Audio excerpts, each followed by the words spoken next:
Welcome back, everyone, to Advantage in Paradise. Um, it's time for us to play some D&D.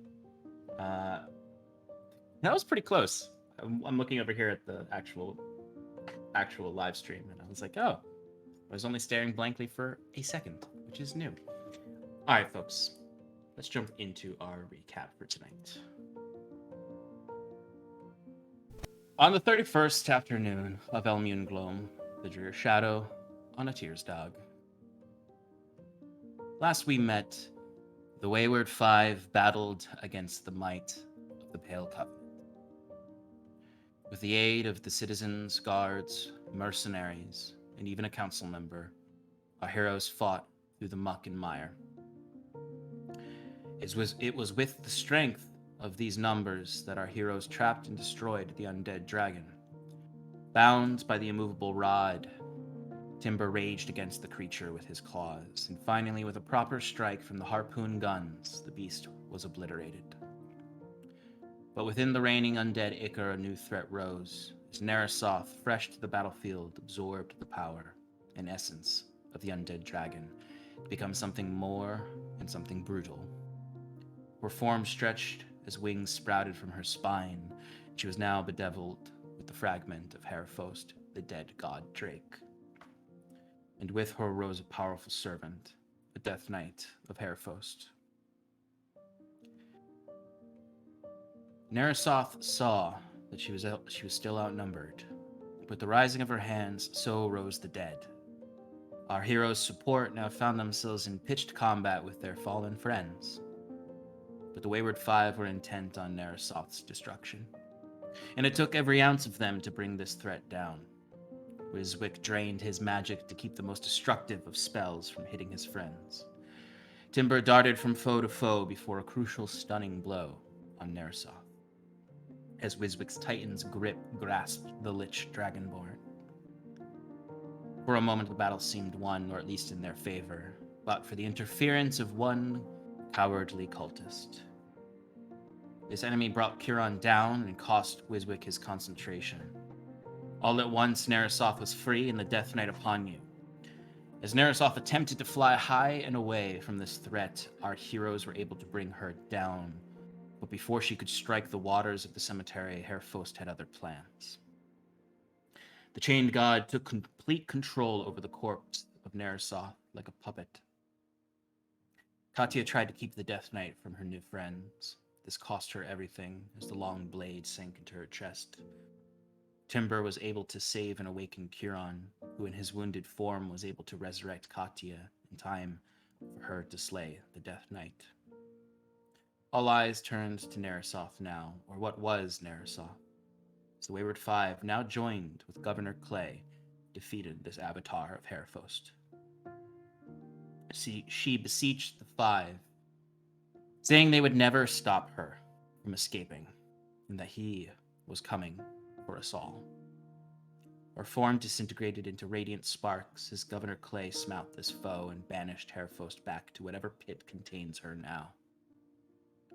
Under the twilight skies and the radiant light, Curon sank his glaive into the pale heart that remained of Narasoth and Herafost before falling unconscious.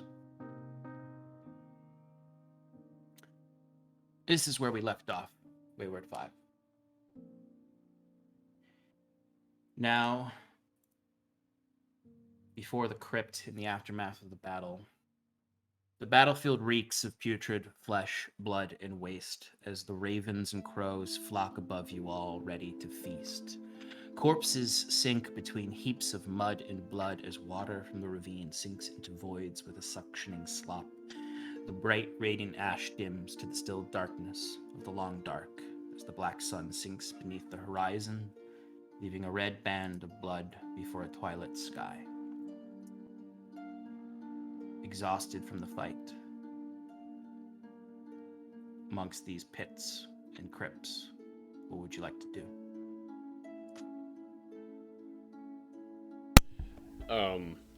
I think I stated at the end of last session, Timber, full of dragon blood, and still panting, walks over to Wiswick's body, picks it up, and carries him, and walks over to Governor Oriel and says,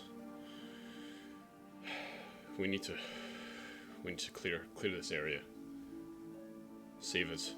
Get up as many people as we can, and bury the dead ones." Though the threat of the Covenant seems defeated, we must secure whatever they had here to make sure it doesn't fall into any sympathizers' hands. If you could take care of that, that'd be greatly appreciated.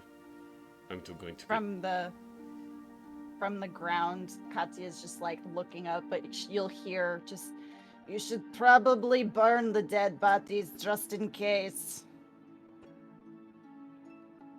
We don't need any more zombies." Ugh. Can you do that, Governor? I can take care of that. I'll rally the citizens and guards that are left and check on them, see to their wounds. If you can take care of your fallen comrades. I can go with you, but I think more than just one of us should go into that tomb to see what they had down there, destroy whatever they have. But if you are too wounded, then I can do so as well. Take some of the guards. And you look over and you would see, like, past the kind of now, like, slopping waters that the dragon rose from, there is that open tomb that Narasov came out of, with a dark entrance that looks like a black void across the way.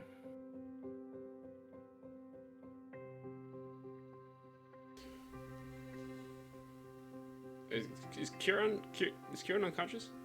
He's unconscious, but he's not. It's like a of his own volition. He Right, you would see him sprawled out on like some of the wood planks. Like, it looks like he's just resting, but he hasn't moved or said anything.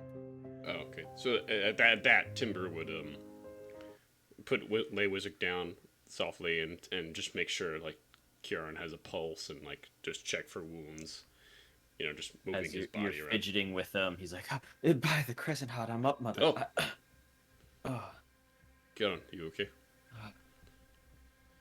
Yes. We won, right? We did. As like Timber's just soaked in blood, just like dripping Timber, on you. You like. It looks like a dog that just rolled in a bunch of mud, but it's the black ichor blood of the drake. Kieran, you would see next to you, by your glaive staff, is that severed heart now, in two pieces, just pale, almost like it's been petrified, but still kind of flesh. It's no longer beating, of course. Right. Looking up at Kaze, Kieran goes, "You might want to shake some of that off as it keeps dripping on him." Oh, sorry. I was setting you up to do I didn't think that was appropriate, but but it's funny for the viewers. Ah. Anyways, Kieran will take a piece of his cloak and tear it.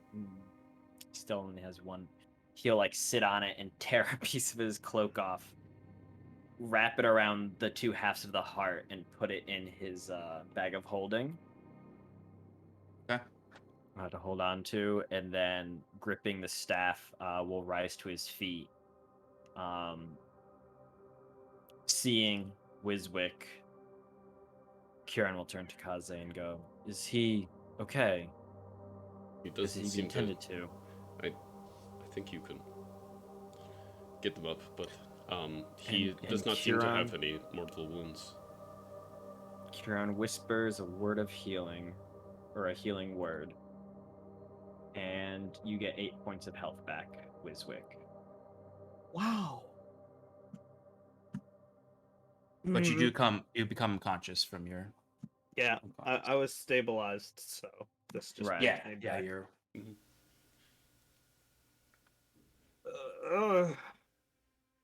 What happened? You did really well, Vizek. We defeated them. Cool. Yes, Did- we all did. Did anybody check out the crypts yet?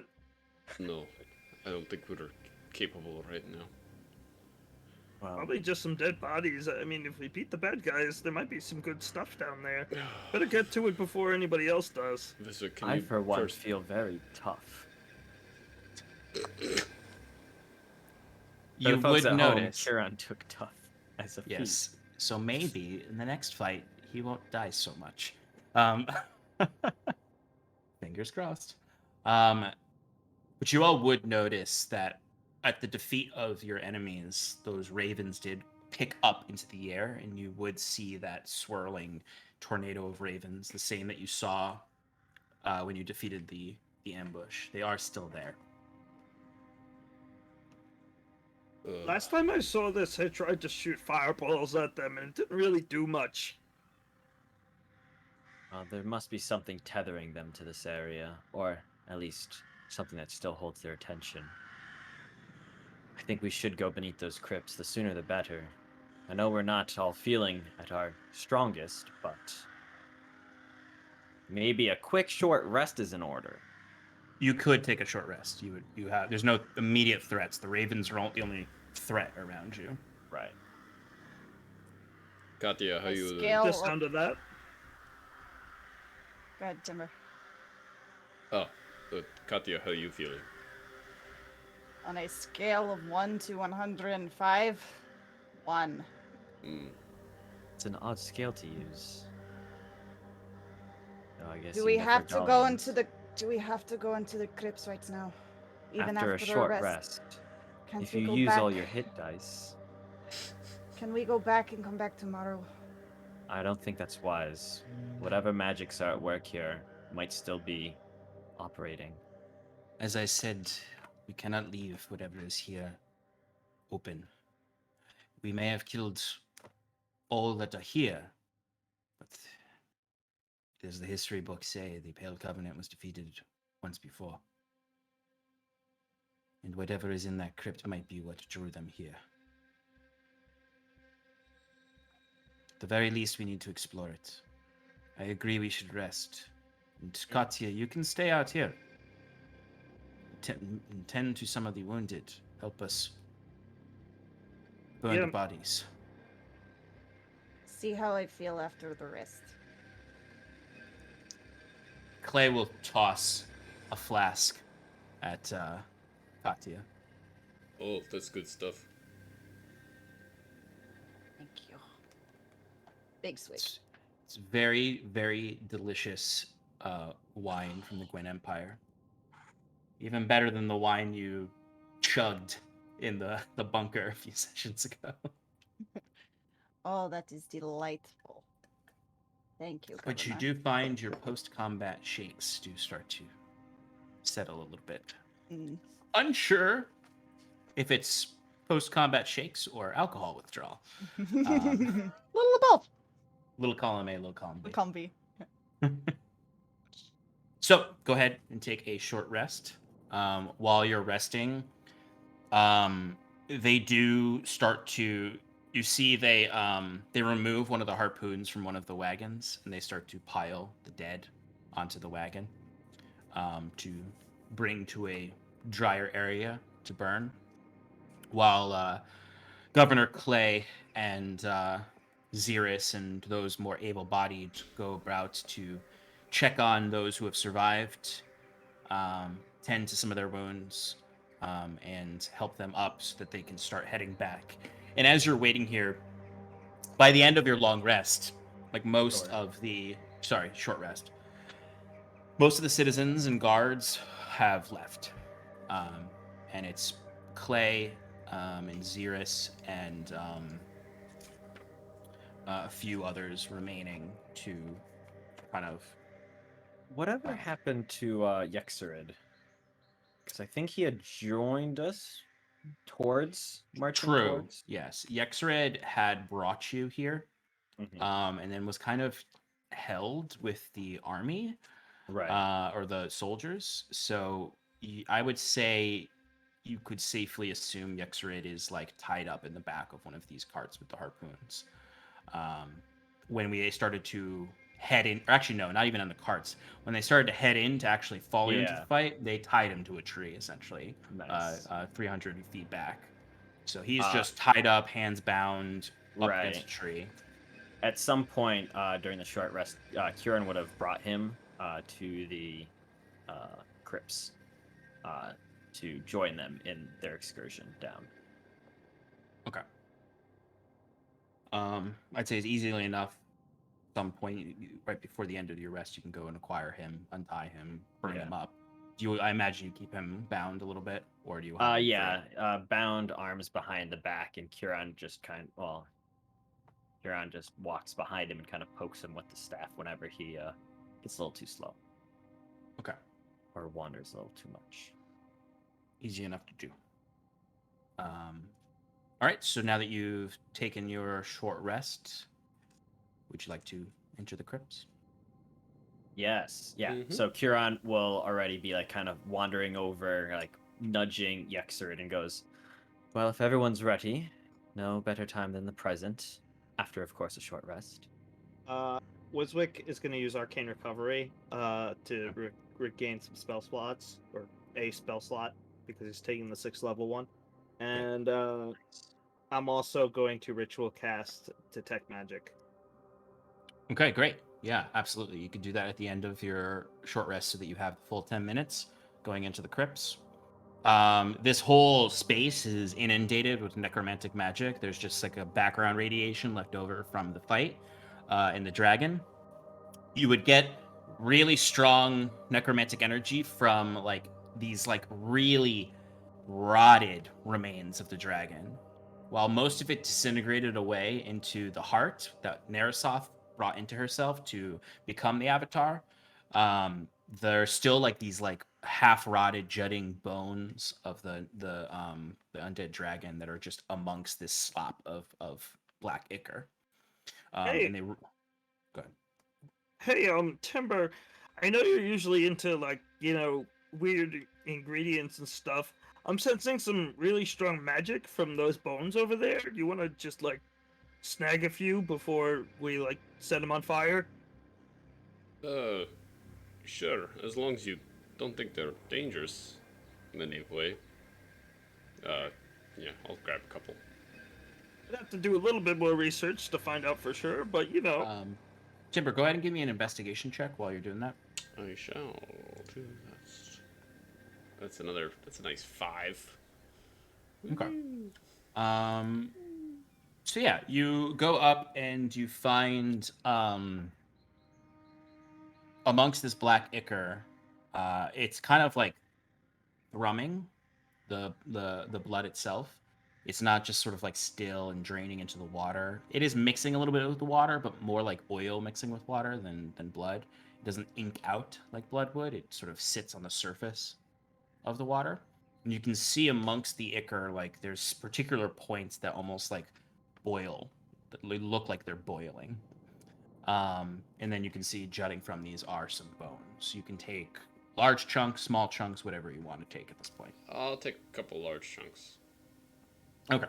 Yeah, easy enough to do. Like you could even like break off part of one of the rib cages because they're so fragile from the rot. Perfect. Okay. I will go up to Kieran, having healed almost half, not quite, almost. But I'll be holding my staff and I'll just say, I can keep an eye on this one if you want, so you can focus your attention elsewhere. Pointing at Yexerid with my staff. I appreciate it. I thought it might be best to bring him along as he has familial ties here, and who knows what we might run into. I think that is a wise idea. Dragonborn, have you ever been inside these crypts before? You see, he's got like as much as dragonborn faces have much different expressiveness than humanoid, but it like the eyes are so focused forward, and like even like Kieran, when you were bringing him over, like he was like distractedly like looking at the cart of dead bodies they were bringing away, a fugue state almost, he didn't object ever and just moved at the pace you nudged him. He looks now kind of like out of that shock and is staring intently at the black void of the entrance.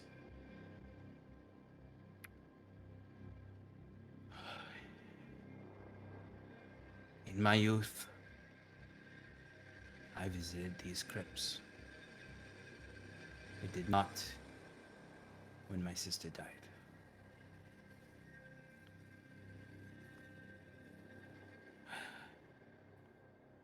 Dust and bones, old treasures.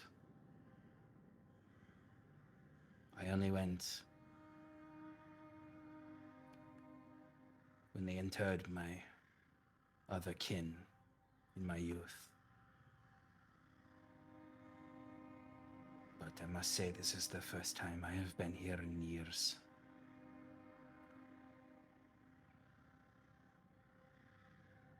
Is there anything we should know about what lurks below?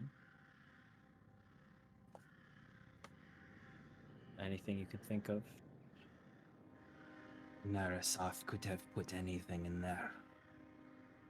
But when I remember, it is passages downward, thick stone walls to keep floods from entering. Part of it could be flooded these days, who knows? Well, only one way to find out. Everyone ready? Yes. Vizek and Kiran, keep an eye out for traps. I always do. You see Oriel like sheathes his sword after you see like he's even like some of the more like burst apart undead corpses. He's like burned there in that moment with holy fire. He puts his sword away and he looks. He says, "Do you require assistance? Shall I come with you, or tend to the rest?" I think we would benefit from your assistance here, Governor. As you wish. Okay. A marching order as you enter. Before we step in, should I summon some golems? Maybe we can use them to scout it out for any traps. I mean, unless any of you think you could do a better job. No, please. Be my guest. Yes. What about Jet? Do you not like Jet anymore? Jets are too expensive. I only got one left. Wait, they cost money for you. Yeah, I mean, spell components ain't cheap, my friend. Oh, Wait, trust so- me, I know. So who do you pay? Is it... Well, it's the components I that usually cost. pay people in stores So you're- that have you- the magical equipment I need in order to summon the creature. So you're telling me that, you know, they use the same currency to... Should we be From in the the outside front world. I or think back? this is a conversation meant for after exploration of the crypts. Okay, I'm gonna March spend order. I spend my 6th level spell slot to summon my golem. Okay. Basically, casting it at a higher spell slot is just gonna give it a little bit more health, and I'm gonna split him up into his 3 smaller counterparts, and they're gonna be 1, 2, and doing 3 me? in the order. Thing Okay. 1, thing 2, thing 3. All right, so we got Huey, Dewey, and Louie in the front. What's the rest of the marching order? Where do Do you want you want to us be closer to the front for your detect magic? Yes, I want to be behind Louis, I guess. Yep. After Wiswick? I'll be in the back. Okay, Timber in the back. I guess we'll be in the middle. Yeah. And Yeah, I I think imagine. Huron and Katya are both behind Yexerid. Yeah, I figure you have Yextrid behind Wiswick and the two of you next to each other behind him. All peeps. And then Oriel. Yes. Where's Sirsha? Where's what? Sirsha? I just wanted to have a bunch of friends with us. You know, the more people, the less scary it is when you're in a crypt. I understand. But I think you got enough, folks. Yes. Okay, so Huey, Dewey, and Louie go ahead of you into the crypt. So as you approach it, it looks ancient as you're approaching it. You have to walk across these kind of wharfs to get over to it, and then actually kind of hop across. It's very much so like approaching a crypt in Valheim. Um, in the sense of the terrain of it, you kind of have to walk in some shallow water. Leeches. Maybe get the hoe out and make a clearer path, but You gotta set a campfire on the inside so it doesn't rain on top of it. Mhm. exactly. Did anyone bring their portal? Serling course? But it is overgrown with all sorts of limbs, vines, moss, and rock. There is a stale air emanating from the darkness of the entrance that reeks of embalming chemicals and death. But below rests the home of the Pale Covenant and whatever Narasoth's twisted machinations are. You begin to descend down. The first things you would start to see are concave beds within the walls where you would see wrapped skeletal remains of ancient dragonborn, some with some treasures that you can see with them. Others have been robbed in years since their internment. You would also see, as you kind of currently, the beginning is steps downward, then lead to kind of a squared off rounded staircase that goes down, and the walls of it have these concave resting places, but you're going deeper than you thought when you just saw it. And there is a point where you can see some of it has collapsed a little bit, and there is before you just a pool of water, it looks like.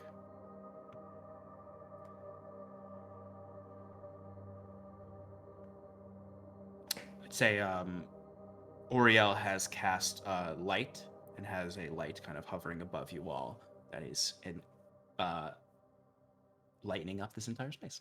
But you see like this dark water here. You can't see like can't see the shape of the cavern beneath it, but it looks deep. Is it like, do the stairs, like, are we still on the stairs or is it flattened out? No, the stairs go deeper into the water.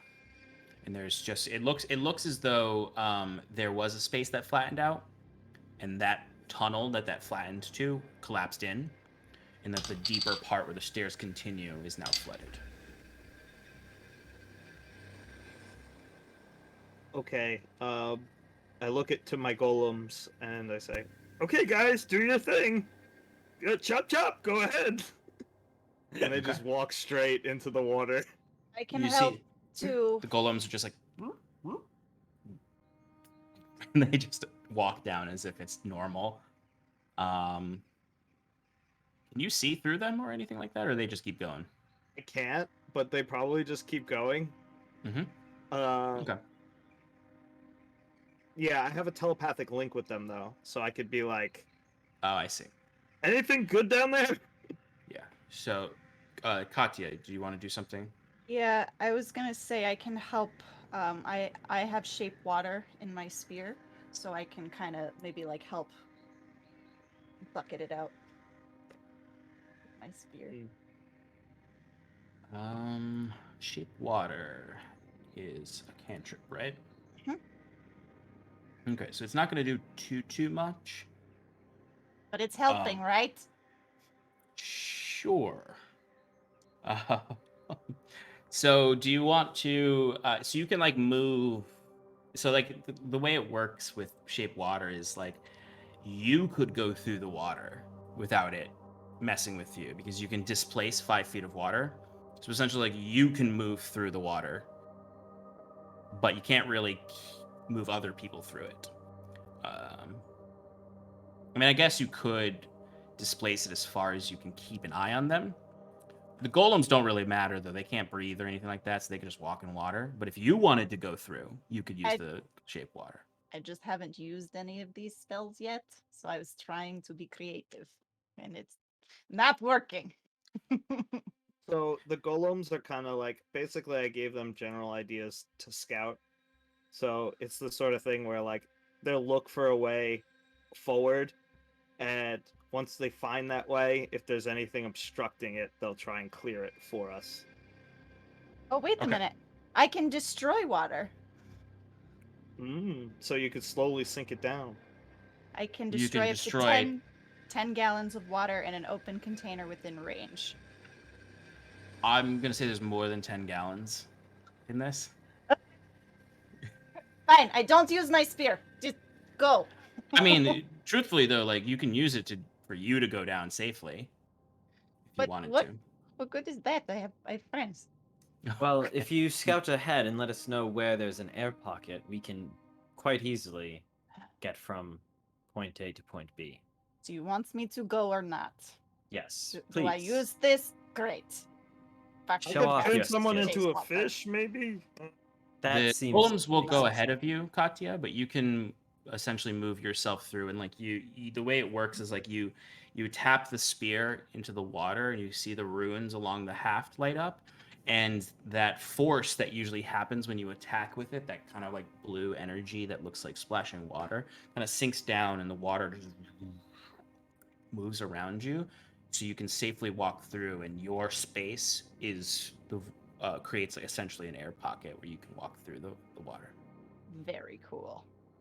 The golems do still go ahead of you though, Yeah, so you can that's follow fair. them so that they trigger any traps instead of you. I have a terrible investigation. Yeah, I bet. The golems step through, and Katya, you find yourself going down maybe like 2 more loops of the grave of the stairs. You would see one of them leads into a completely flooded wing of the crypt. You could look in there if you want, but that is to the ceiling, from the floor to the ceiling, flooded with water. Or do you want to continue with the golems? We'll give a quick pass just in case there's underwater zombies. That would be a thing. Okay. Um, uh, Wiswick, would you, if your golem saw a split where there's like a room and then a continuing going down, would they split up and explore those independently? Yeah, probably. Okay. So you would see your one of the golems goes there, the other 2 continue downward. You can follow that golem in if you'd like, Katya. Will do. Okay. So as you're walking in, you would see that there are bloated corpses in here that have just accumulated water and are floating towards the ceiling of this. They don't seem to move, though. At one point, they were probably animated. But with the death of any masters of necromancy out there, they are now just floating here. Okay. You would see several kind of remains. You'd see like bones that have gathered and sifted as the water sifted. But altogether, this room, other than potential treasures that are on the bodies, seems empty of any threats. At one point, it might have been a threat for anyone who tried to go deeper in, would get caught by these zombies, but they're dead now. Cool. Okay. Back So- out and keep going. As you continue down, you would go down the last set of squared spiral stairs that leads to a main chamber. And you would see there's this thin, shimmering magical wall at the end of the stairs that you would see the golem stop right before. Are we still in water? Yes, you're not, but they are.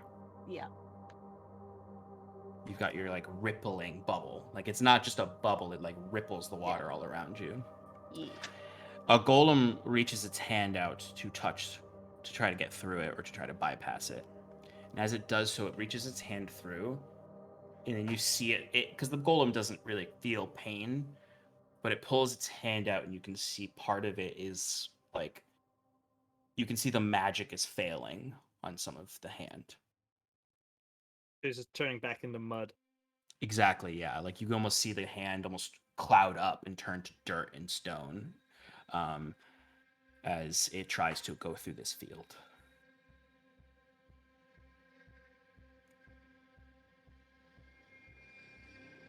Okay.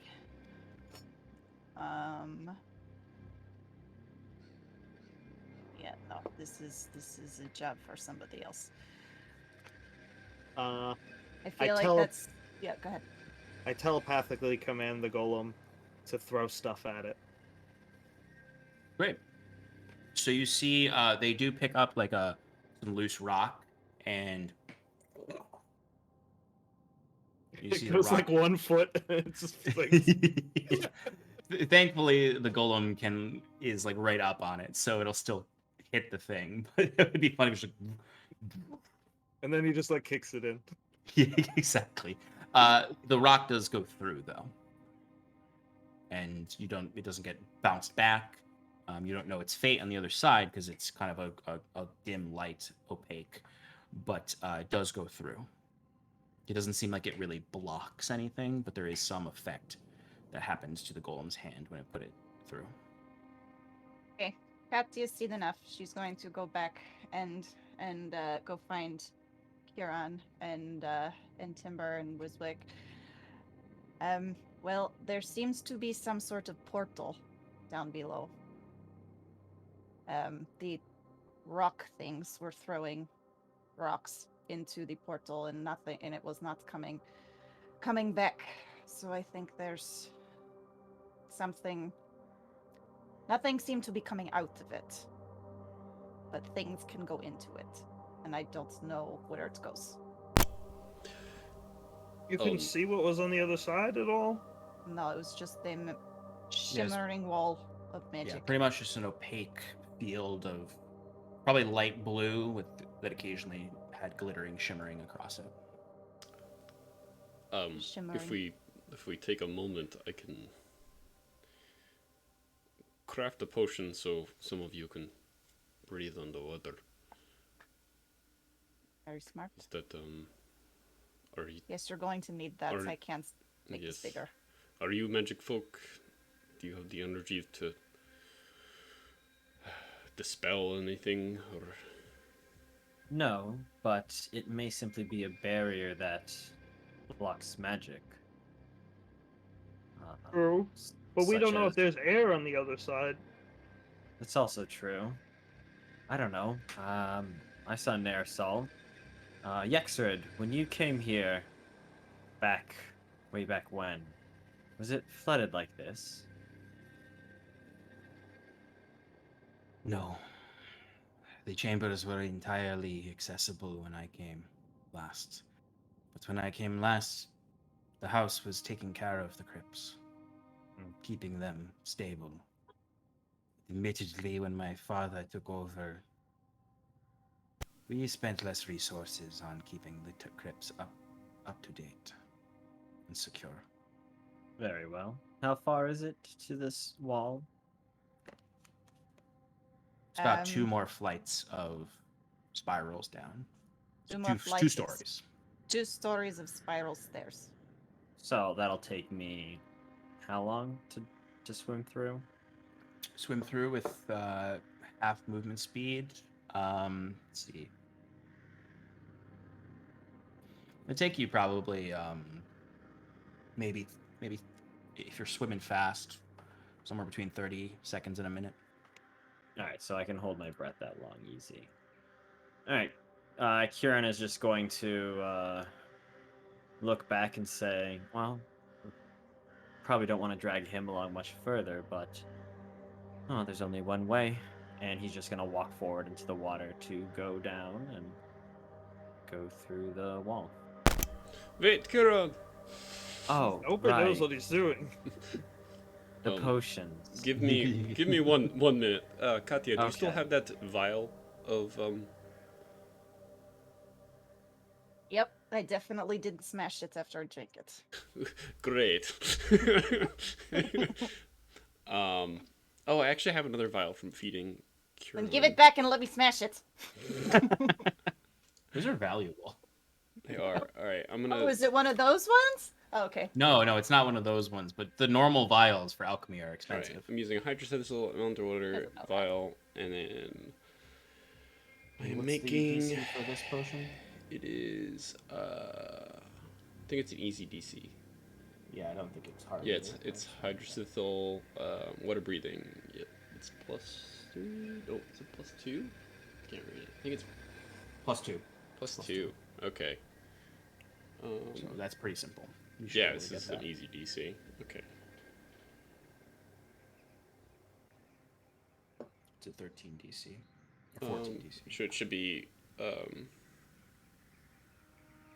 18. No, You got it. You got an 18? no. It should be 18. The DC. Sorry, Are I you didn't sure? roll yet. I thought it was 14. Oh, 14. Sorry. Yeah. Well, no, because elemental wood is +3, so it would be 15. Oh, okay. Yeah. You're right. So I need a 4. Oh my god, I rolled a 5. But it worked. So it worked. Is that like your third 5? Yeah, something like that. Jesus. All right, so I hand Kieran a potion of water breathing. Thanks. Give me the vial Kaze. back, please. Once you're done. You got it. Much cooler to smash it. They're very valuable. Okay. So you've drinking the potion of water breathing, so you can just head on down. Take your time if you want. And that's what he does. Okay. So easily enough, you swim down. You can do so safely. You would see Huey and Dewey standing there. Huey's hand is at the point where he put it through is now just completely gone. And you would see that a dimly shimmering blue field. Kieran walks up to it and puts the end of his staff, like the butt of it, up against it. Okay. Are you gonna push it through, or just trying to kind of tap it if you can? Just like test it to see if there's like resistance. You would find no resistance, but you would start to feel the staff becoming dormant as you touch it, or suppressed, which, with your insight, would probably Anti-magic indicate. Yeah. Yeah. So kind of shrugging, assuming that all is well in there, Kieran will go through. Okay. As you step through, all magic items on you are suppressed while you're within this space. And you would step through and feel a rush of cool air as there's no water on the other side. You step through, the first thing you hear is the sounds of your dripping water, and then just sort of the low thrumming of a deep cavern that's voided off and some dripping from the distance. Did Kaze tell me how long his the potion lasts for? Let me find out. Okay. 1 hour. Okay.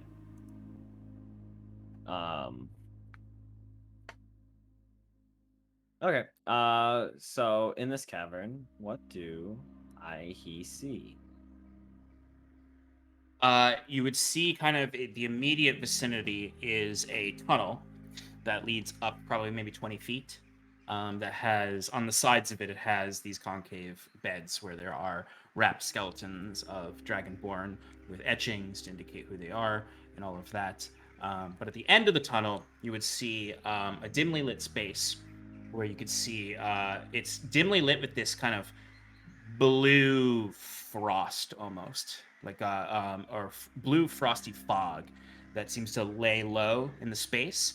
And everything in the space is kind of chilled. You can see there's frost on the walls. Where the water is dripping, you can see there are long icicles from the ceiling from it. And you can see your breath as you enter in. And you start to feel very cold.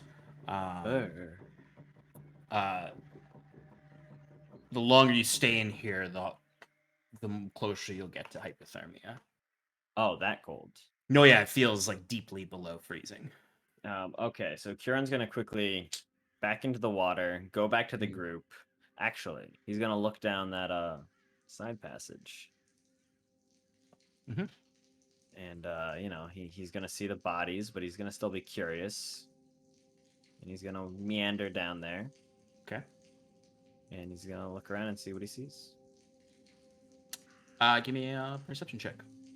I would be honored.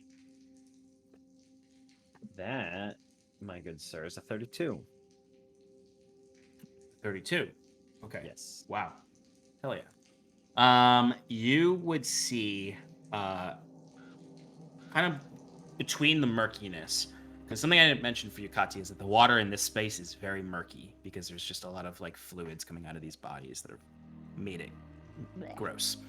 Kiran, you wade a little deeper than Katya did, and with your superior vision are able to kind of see through and investigate a bit more. You would find in the back part of this chamber, it kind of ascends up to a very small dais where there is a tomb, a formal tomb, not just a concave resting place. It is closed right now, but it is the only kind of thing that stands out in this space. Okay. Gonna walk up to it and give it a little closer look-see. Sean, while he's doing this, can I just have the golems try to earth glide through the walls and see if they can get in through any other means? Yeah, you can.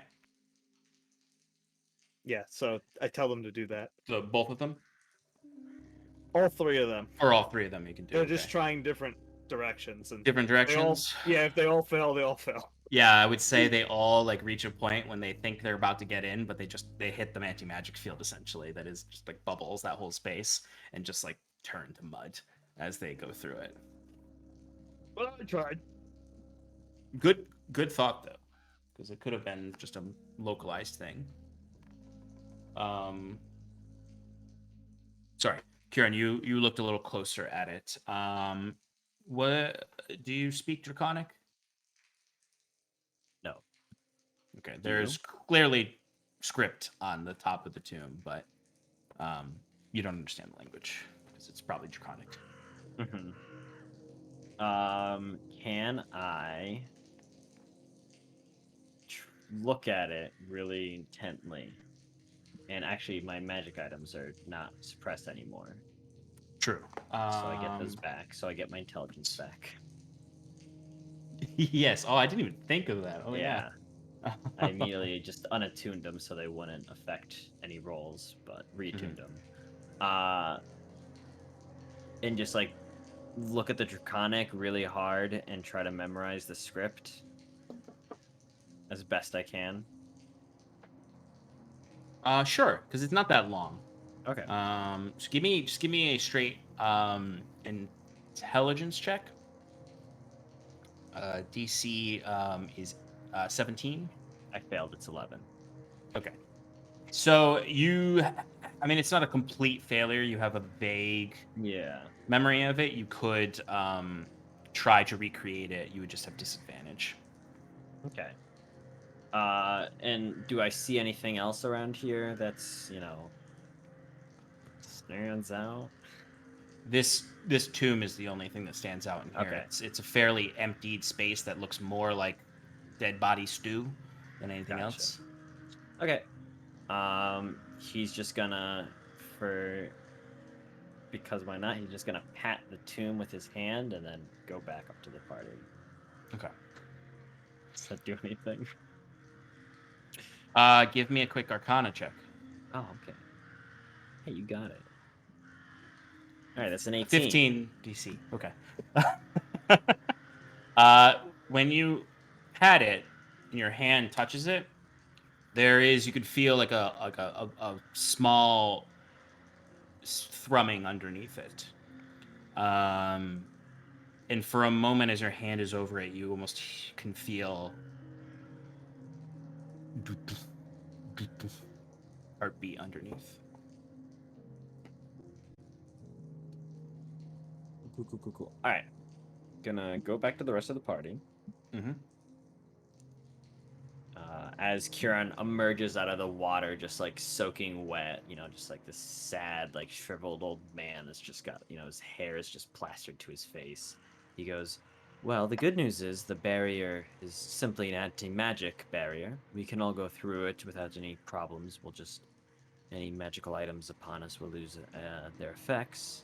Um, though it is very, very cold past that. So we'll have to And be like quick Huron, about it. when you get up, like you would all see like Huron is shivering and shaking, and like you can see like ice has accumulated on his armor and his skin and his hair. So his hair is flat against him, but like even like if anyone has ever gone outside to shovel their car out after a shower and their hair is frozen, this happened to me before. That's like what has happened to Curon. He is not just like the water itself is cold, but the space he was in was so cold that it had an effect as he moved through the water. Because this whole space, like, it's not warm down here by any means for the rest of you, because it is still the winter. So you just know the second you put your foot in the water, like, shivers through your whole body. The toe would start to pierce with ice-like pain. Kati, you just didn't experience this because there was no water on you when you were going through. Yeah. Well, also the cold doesn't bother me anyway. True, you are Huron. resistant to cold. Yeah. Nice beard sickles, Curon. You wanna get warmed up? I got some magic for that. Oh, I would love that very much. Yeah, prestidigitation. Ah, wonderful. Melts away, you're dried off, you feel much more comfortable. Did you find anything? Your with hair it? is very frizzy though, because it's like it was just. Go ahead. Did you find anything beyond the anti-magic field? No, I thought I'd come back and get everyone before going in deeper. I mean, we can all probably go through real quick. If Wiswick can dry us all off, we can continue on the way. I did find down a side passage a tomb of sorts. It had, I think it was something like this. He says, casting minor illusion to replicate the wording on the tomb. All right, give me a intelligence check with disadvantage, DC 15. All of us? No, just him, because this is Oh. him to recreate it. Does 11. anyone speak Draconic? No, but I feel like I should, given my backstory. No. No. Just because you had a close companion who was But they're a like dragonborn. my no. There's more. Why am I save, a dragon hunter? A monster hunter. You don't know Draconic. Damn it. I'll save you the trouble and cast comprehend languages non-ritual. Okay. So Kiron didn't succeed, so it's a little garbled. Like you, Wiswick, can like kinda understand what it would say. The parts that are most recognizable to you, I mean, honestly, actually though, like with how comprehend languages works, it kind of is gibberish, because if it's not the right word, you learn the literal meaning of the word. So did he get like specific letters right? Yes, actually, well, that's not exactly how comprehend languages works. Come on, make me a Give me an what's Arcana that- check. What's that? Okay. I want the game show where you have to fill it in and I have to guess about What's it called? Wheel of the Wheel of Fortune. Fortune. Wheel of Fortune, the Wheel of Fortune Yeah, version of yeah, it. yeah. All right, everyone, excuse me while me and Clayton play Hangman for the next Yeah, half of hour. course. 22 on that Arcana. Okay, I'll say you can start to piece together some of the words. You cannot understand the first word, longest word, but Like Targaryen. yeah, clearly. But based on some of the other words you get, it looks like a title, so you imagine this is a name, if it was on a tomb. I mean, it's roughly translates to Breaker of Chains. No. King of the Andals and the First Man. Exactly. No. It roughly translates to, like, the best you can get is High Father, which might indicate that it's the tomb of a particularly high-ranking individual in the family, or maybe even the origin father of the family. I'm sorry, I actually take that back. It says High Mother. I forgot that Dragonborn are matriarchal. Hello, Um, mother. Hello, um, father. But essentially, like, the best you can get from it is that this is probably an important tomb of a progenitor of Yexarid and Narasoth that was of significant importance. Well, I can't really make out the whole thing, but whoever it is who's buried down there is some sort of big head honcho. Maybe were buried with some sort of, super fancy ancient artifact that we might want to get our hands on. I think it's worth, checking it out. Well, I also sensed a heartbeat coming from within, so whatever curse took Yexard's sister may be affecting other of their line within the crypts. Was it open, the tomb? No, right? It seemed closed and sealed. If we are to go down and explore it with you, is it safe for us? How long does it take to get down there? Oh, it's a quick hop, jump, and skip across the pond. And Kieran gives the exact amount of time that it took him to walk from the. It's not super hard to swim down there. As long as you can hold your breath for a couple minutes, you'll be fine.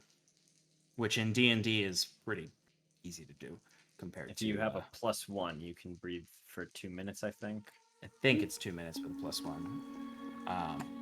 Well, But yeah, if you have any Also- Constitution modifier, you should be able to get there fine. wow.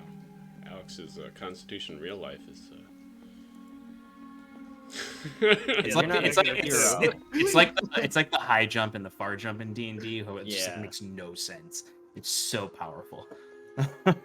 We're heroes, darn it. Of course we can hold our breath. That's the one thing that you hear in every tale. Lancelot can hold his breath for 10 minutes. Joan of Arc, 16. Ooh. Sonic the Hedgehog, pretty damn long. All Yeah, right, we've all so played. are y'all heading down into the water? Yep, I'm Yep. using my spear. My spear again. Okay. All right, so you all begin to. Yeah. I want to leave my arcane core. Actually, hold up. This is bad. Well, Oh, I actually, don't- your arcane core would be inside the anti-magic field. No. I made sure not to put it in any of the golems. I don't have to have it in the golem to make them work. Okay. No problem. But I am nervous about putting it through the anti-magic field. So I just look at my friends and say, I'm gonna leave the core here. I don't really want to risk losing it over something like this.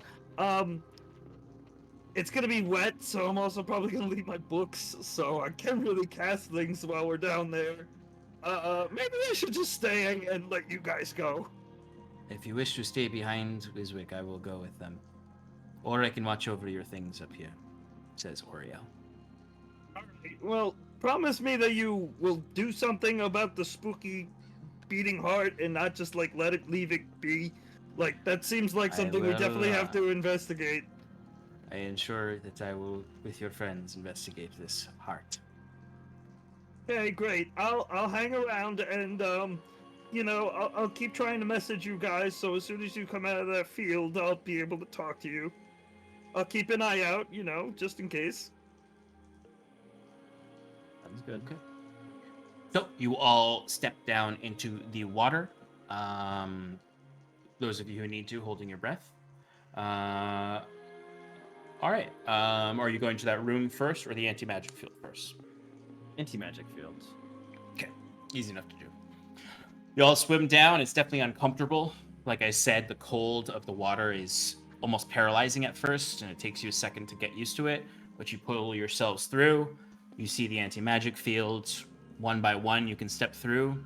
All of your magic items are nullified until you leave this space, so you gain no benefits from them.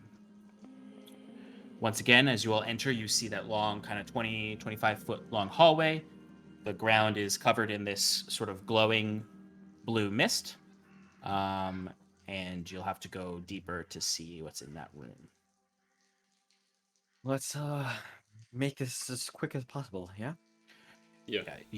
The water dripping from you is rapidly turning to icicles on your body. You want to wait. The cold doesn't bother me. No, it's fine. Let's just get on with it. Alright. And Kieran will briskly Okay. shuffle ahead. As you approach, you would find a space that is it's not that large. It's likely where Narasoth kind of chose to be her space, her headquarters. You would find there are some tables that are covered in reagents mostly. Not a lot of writing. There's no paper scraps anywhere. The center of the room has a kind of like stone slab pillar that underneath what's been placed on it, there's old Draconic written on there, which is likely some kind of old script about the family. Sitting on the center of it, you would see a what looks like an amulet in that position that is kind of like shaking. It's vibrating on there, kind of like you can hear the metal of the amulet hitting the stone of the tablet. Beyond that, you would see a desk that has this black metal stand that holds carefully in like these claws at the top of it what looks like a decanter. Very smooth, teardrop-shaped decanter that has this glowing, bright blue liquid in it. It almost looks like the way like light glows through an iceberg, that deep, deep blue. Stoppered at the top with a cork that is attached to a chain to the neck of the decanter. The frost in the room seems to be emanating from this item. Around that item is a mismatching of gold and gems, likely having belonged to some of the victims of the Pale Covenant. You would also see some of those items that you had heard were lost in people. You would see like the ripped up portrait of Ishtiak's husband that's ripped apart there. You would see the dagger that goes to that sheath he had, and other miscellaneous items of note to the victims of the Pale Covenant mingled with the treasure there. In the center of that, you would also see standing out, kind of like it's been left there and wasn't part of the hoard, is a small blue and silver ring. On the floor, you would see mingled with the water and somewhat frozen, because you're walking through about 6 inches of sloshy frozen water. The water, though, has these inky kind of clouds of blood throughout it. And this place reeks of stale air and rot. Hanging from the ceilings are these bone chimes, essentially, throughout the entire thing. If you've ever seen a ladder to Valhalla, which is like driftwood made into like a long strand, it's the same thing, but it's all made of bones. Likely the victims of the Pale Covenant's bones have been turned into these items. Some of them have like in the middle of all the like rib bone, whatever other bones, fibulas, all sorts of bones. There's like a skull in the center of one of them in the shape of a cat skull, like a tabaxi. You see one that has a dragon skull, like a dragonborn. There's probably one for every victim of the Pale Covenant. You see one that's pretty fresh, has a half-orc like skull on it, and there's still blood frozen on the bones. Haze, that decanter over there. Mhm. Do you have any idea what kind of magic that could be? Is that alchemic in nature or something different? Let me take a look. I'm gonna mage hand it, pick it up, and then bring it a little closer to take a look. Yeah, absolutely. When you pick it up, you find that the kind of like the room stays cold, but it gets colder as this approaches you. and the mage hand's holding it fine. It doesn't dissipate or anything like that. And you can examine it if you'd like. I would like to. So you can give me a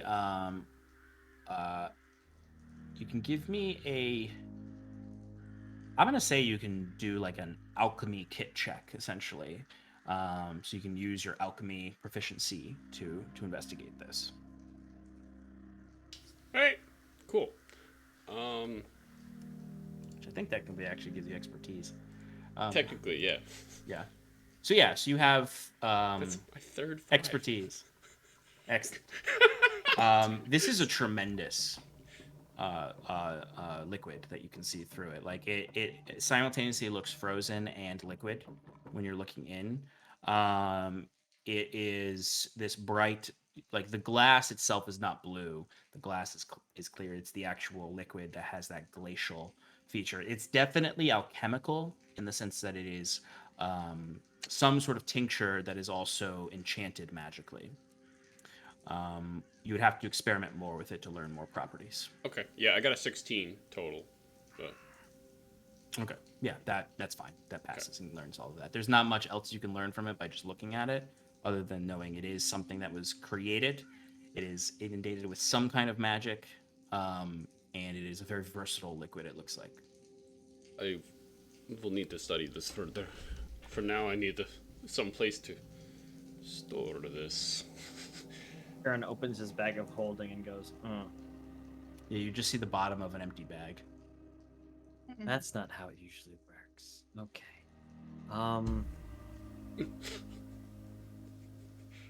Or did you put it in the bag? Or, okay. You think it's? I think it'll be okay. Yes, I'm sure it'll be fun.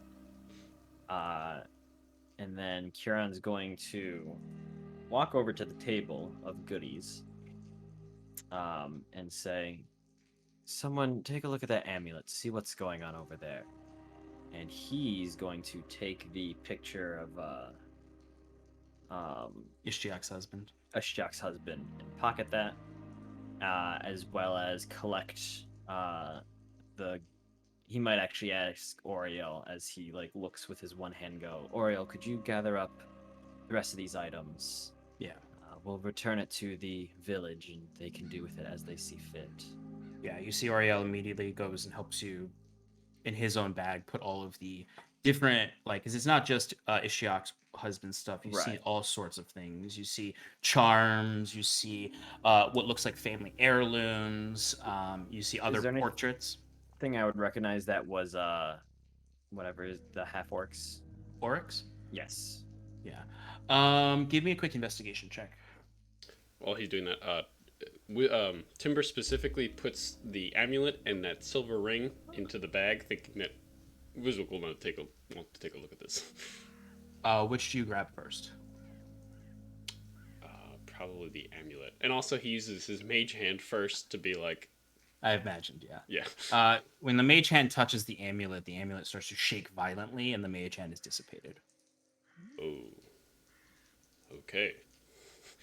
Takes the ring first. Ring is fine. Okay. Sorry. Do Kieran things. Okay. Go back. I got a 19 for the investigation check. 19. Okay, excellent. Yeah, you would find Auric was a quick job of bringing him and capturing him. Anything they have is what was on him. There are two things you would find. You would find his wedding band wrapped within the decorated belt he was wearing. If you remember, his entire garb was plain and simple except for his belt. And you'd find wrapped amongst the leather and metal of it, you would find in the center of the ball is a wedding band. All right. Kieran would pocket these two items separate, or Ishtiak's husband's and Oryx's stuff separately. The rest, Oriel will take, and then seeing Kazai having some issues with the amulet, Kieran will go, I wonder if this might help at all. Find rest, my children. and he'll start casting Sacred Flame on the bone effigies to burn them away.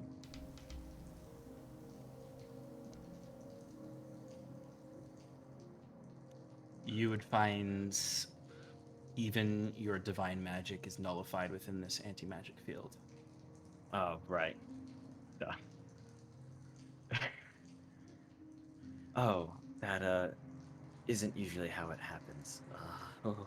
I technically couldn't mage hand then. Sorry. Yeah, that's true. Oh, I good apologize. point. I apologize. Sorry, I totally didn't even think of that. All right, then your mage hand dissipates as soon as you try to cast it. Never mind. You don't see that the Yeah. yeah, you don't see that nothing happens then with the amulet. Nothing happens. I mean, it's still vibrating on the slab, and that's like the way like this whole chamber is just the dripping water, and there's this loud clamoring of this thing echoing in the chamber against the stone slab. Okay. Timber is going to... Is there any, like, cloth or anything in that pile? Mm-hmm. Yeah. You would definitely find some loose cloth amongst the horde. Timber's going to try his best to not touch it, but, like, wrap it in the cloth and tie it up and throw it in the bag. So imagine you'll kind of throw the cloth over it. Right, yeah. And try to grab it through the cloth. Mm-hmm. Kind of like, when you're wiping a counter table. Except, I know exactly what you mean. Timber, give me a wisdom saving throw. Of course. Yikes. And there we go. That's a nice natural 1. Oh no. Oh no. Timber, when your hand kind of wraps around this, it stops vibrating entirely. And you kind of like lift it up, and you can hear like there's a chain attached to it that scrapes against the stone. As you lift it up, you turn it over, and you can see its face around, like the cloth is around it, but you can see the face of it. When you look at it, you see a visage of a woman carved into what looks like probably silver. The actual like amulet is silver, but her face is like a marble white, carved there. And above her is a crown that displays 3 raven skulls on it. And as you're holding it, you are staring into the eyes of this marble face. And they seem to be looking directly at you, and you're bewitched by this. This amulet is precious to you. And important. Timber's going to pocket it for himself. Yeah. And you would even feel for a moment a shudder across your spine. And for a moment you think you see the visage of a woman. Almost like you feel like she's put her hands on your shoulders and has come around to whisper in your ear. So you would just hear in your head, Kaze. Did you hear that? Kaze. What? I said Kaze, the amulet. What? Oh. Yeah, What is I it? have it. I have it. Okay. Did anything happen? Sean, do I feel compelled to tell him? You feel charmed by this amulet. Question. Monks technically have stillness of mind. Sure Can do. I... I will say I'll need a roll for it because of the power of this. Sure. But you have advantage. Okay, what would I'll you say like? you get... I'd say you could do another wisdom saving roll with advantage because of that. Okay. And there's a decreased DC because of that. I got a 17. You pause for a moment, and then you feel almost foolish. And then you realize you were just charmed for a moment, but you are no longer charmed. Oh, this amulet is cursed. Of course. Why am I not surprised we find a cursed amulet within Yeah, I these just heard the wretched woman halls? say my name as you said my name. That was pretty funny. Yes, it's almost like it's cinematic or something. Right. Anyways. We should maybe we'll double wrap this up. I think that's a good idea. Another Uh, artifact. Sorry, go ahead. Another artifact of some chained god, I'm sure. And I described the woman to Kieran too. Sorry. Yeah. You, recognize his description. Give me a religion check. Raven, yeah. Kieran, while you're doing this, and anyone who has a 14 or higher passive perception would start to notice as soon as Kaze took the amulet, the anti-magic shield started to shrink slowly. Does that mean the water's seeping in? The water is... I'm sorry. I thought the anti-magic field was stopping the water. I apologize. No, it is. Oh. Okay. No, yeah, the water is, but you can't see it because you can't see beyond the anti-magic shield. But yes, the water would be seeping in. We should probably get moving. The water's seeping in. Yes, I think that's wise. I got an 8 on my religion check. You don't know which one, but it's probably a Raven sister. Gotcha. I believe that magic is tied to the Raven Sisters, which, given our recent friends overhead, makes sense. I'm Let's not get that sure together. what... Yes. Katya. Right. Let's go. Okay. Is that everything? Let's double check, and Kieran's gonna do one last look in the room to make sure we got all the knick-knack paddywhacks and give a dog a bone. Go ahead and give me an investigation roll. Is this the heart room too, or is that something that's different? This is different from the heart room. Oh my 2. goodness, Aw. Kieran. It was a 19, and then I was like, no. No. There's still quite a bit of a hoard of gold and gems, but there's not necessarily an understanding of how much or if there's any other magic items or items in there. And of course, I mean, pretty much what you know is in the room already. Right. We could stuff it all in the bag of holding real quick. Right. Kieran's actually going to stay behind because he still has... Oh, the No, you do. potion that Yeah, I you still have drank. it Does right that get now. suppressed in the anti... It wouldn't matter because it would close No, and then... no. Yeah, the potion. like Well, my it is base one of your potion? enchanted potions, so I would say actually the effect does end because of the anti-magic field. Let me double check something real quick for that.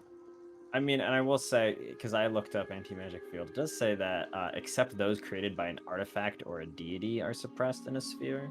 Though, of course, this is different, so, you know, however you want to play it. No, I Okay, would allow cheater. that then.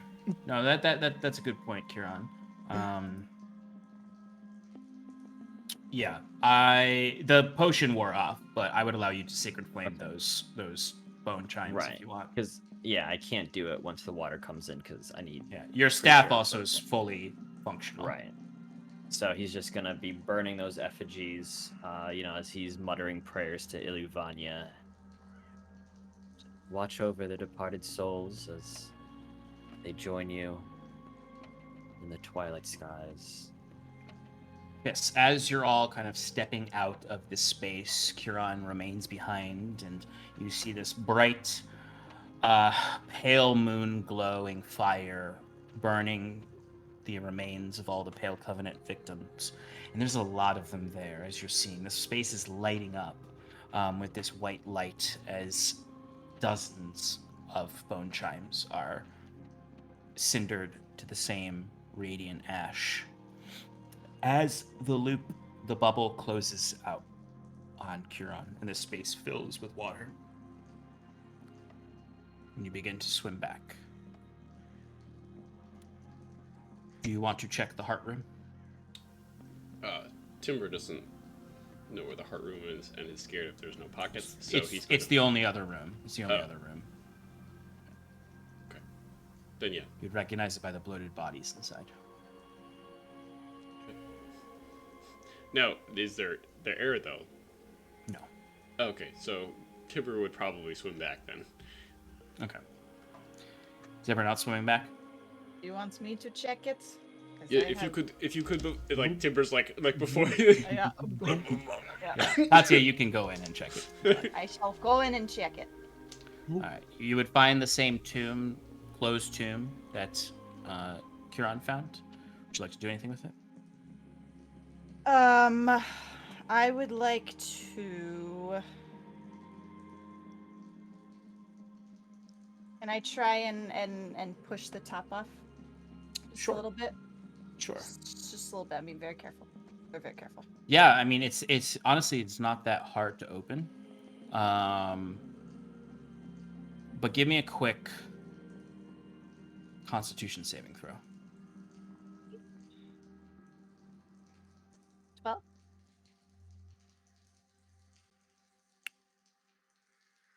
You are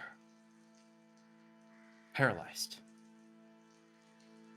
as the stone slab moves off and hits the ground on the other side, and you feel almost like a pang of energy move through you, and you find yourself unable to move as the water comes in all around you as your cheap water ends.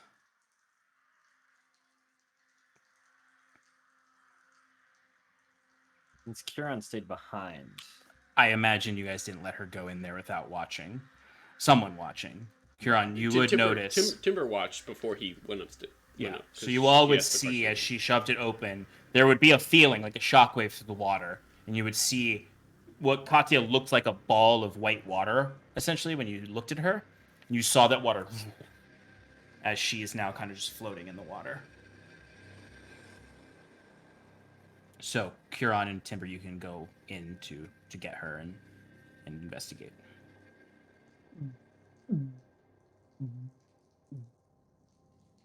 So as you go in, you can both go in and grab her and pull her back. I imagine you'll look real quick, and you would see the bones of a dragonborn within the rib cage. You would see a pale heart underneath that rib cage beating. While pulling her out, can I mage hand it? Your mage hand is back, so you can.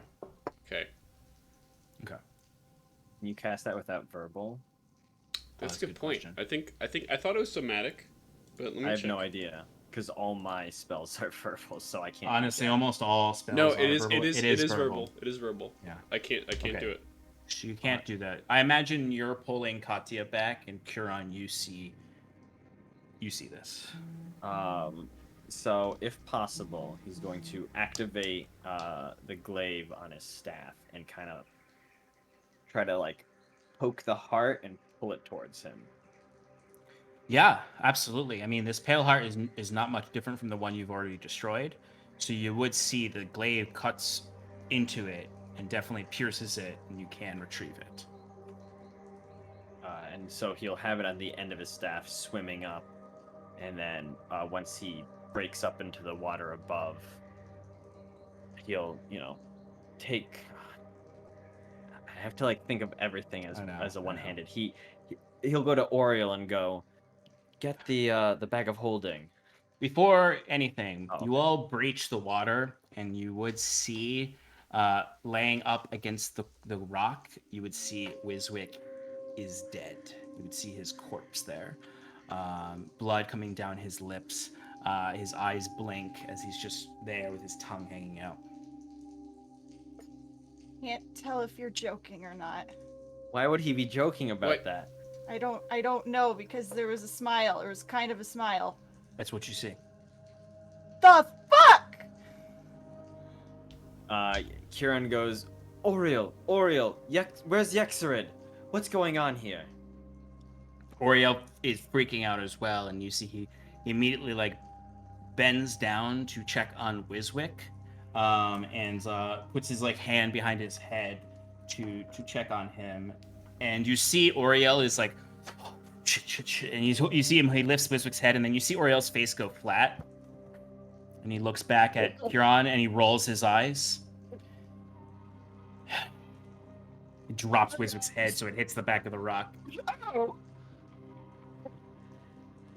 No time for joking, gnome. Master Netherrock. By the You ever-flame should have seen the Wiswick. looks on your guys' faces. I couldn't resist. You know, the art of joking, you can't just let it go. It takes real dedication. As soon as you all jumped in the water, Clay private messaged me and said, I disguise myself to look like I'm dead. Where's Wiswick, Yexerid? do that again. Am I still and- paralyzed? Time for jokes, guys. Am I still paralyzed? Oh yeah, actually, Katya, you're paralyzed as they lift you up. You're paralyzed for a minute, so Great. Great. Wiswick, Why where did you even did fall for that? It was clearly a no-brainer. Wiswick, do that again, and I will punch you in the gut again. where's Yexerid? I was having too much fun. What happened down there? Where is Yexerid? if you look up the steps, you can see a bound Yexerid, like, trying to push himself up as he fell at the top of the stairs and trying to lift himself up to escape. I must step in front of him. Come on, man, you're no fun. But Yexerid did not escape because of Wiswick's prank. He thought he could, though. Right. Alright, so doing some finagling, Kieran's going to actually again rip off a piece of his cloak, wrap the heart, and throw it in the bag of holding. Okay. With fucking everything else that we've just been tossing in. Yeah, yeah. And your bag of holding is active now. All your magic Right. items are active now again. Yes. Wiswick is going to cast Mage Hand preemptively. Wiswick. Timber? Me? Your Sure. timber. I'll do that. You said Oh, Wiswick, sorry. your timber. Timber's going to... Yeah, sorry. Timber's going to cast Mage Hand preemptively and then go back in the water. I have 1 minute. Can I make it there in 1 minute? Where? To the heart? Or did you Oh, grab it? Kieran has Kieran it. got I'm sorry. Kieran got I for some reason, I somehow missed that. Sorry. Yeah, It's okay. I got distracted by Brian texting. Sorry. I know, Brian right? texts us? Every time on Mondays. Every time. Dang it, Brian. Sorry, Brian. Brian, if you're watching, we're busy. Yeah. He does love to do that. Yes, he Um, does. He's in our home game. Okay, so you are all back up. You've acquired what you can acquire. What would you like to do? Lesson learned. Should Don't we touch anything. should we take Yeah, this all soon back? enough, Katya, you slowly regain the ability to move. Wiswick, we got some items for you to take a look at. But let's get out of here. I'm getting really cold. I agree. Need a drink. Of course you do. Did you Nothing find wrong, what the source of all the evilness and stuff? Anything scary down there? Well, the source of all evil in this world, that's quite a large topic to dive into there, Wiswick, but Totally. in terms of what we found down there, we've got some things to identify, and maybe then we'll find out more. It Sean, seems Afar. where's Lollop? Where's Lollop? You gotta go find him. He better fucking be alive or I'm gonna lose my shit. I immediately go looking for him. It would appear Herefrost is not Just- the only chained god at work here. Are you heading back to town now? Yes. Because when you get up to the top, there's no one left there. Everyone is left. and Right. Gathered the bodies. Timber is going to stay behind though and check the bodies. Of what's left? Of what's called Narasoth, and also he wants to harvest anything from the dragon. Okay. Give me a herbalism check on the dragon since you can harvest animals with that now. Narasoth is completely gone. There's nothing left of her. The pale heart that he cut in half and took is all that was left of her. Oh, okay. Sorry. But go ahead and give me a harvesting check for the dragon. Wiswig's gonna see if there's any cultist bodies left behind, and just investigate the area, make sure that there's look for those ravens or if there's any other signs of cultists in the area. There are spatterings of ravens. The kind of like massive flock is gone, but there are still kind of ravens watching here and there. The cultists' bodies largely just have. They're pretty devoid of personality. They largely just have magical reagents on them to cast their spells. What'd you get, Timber?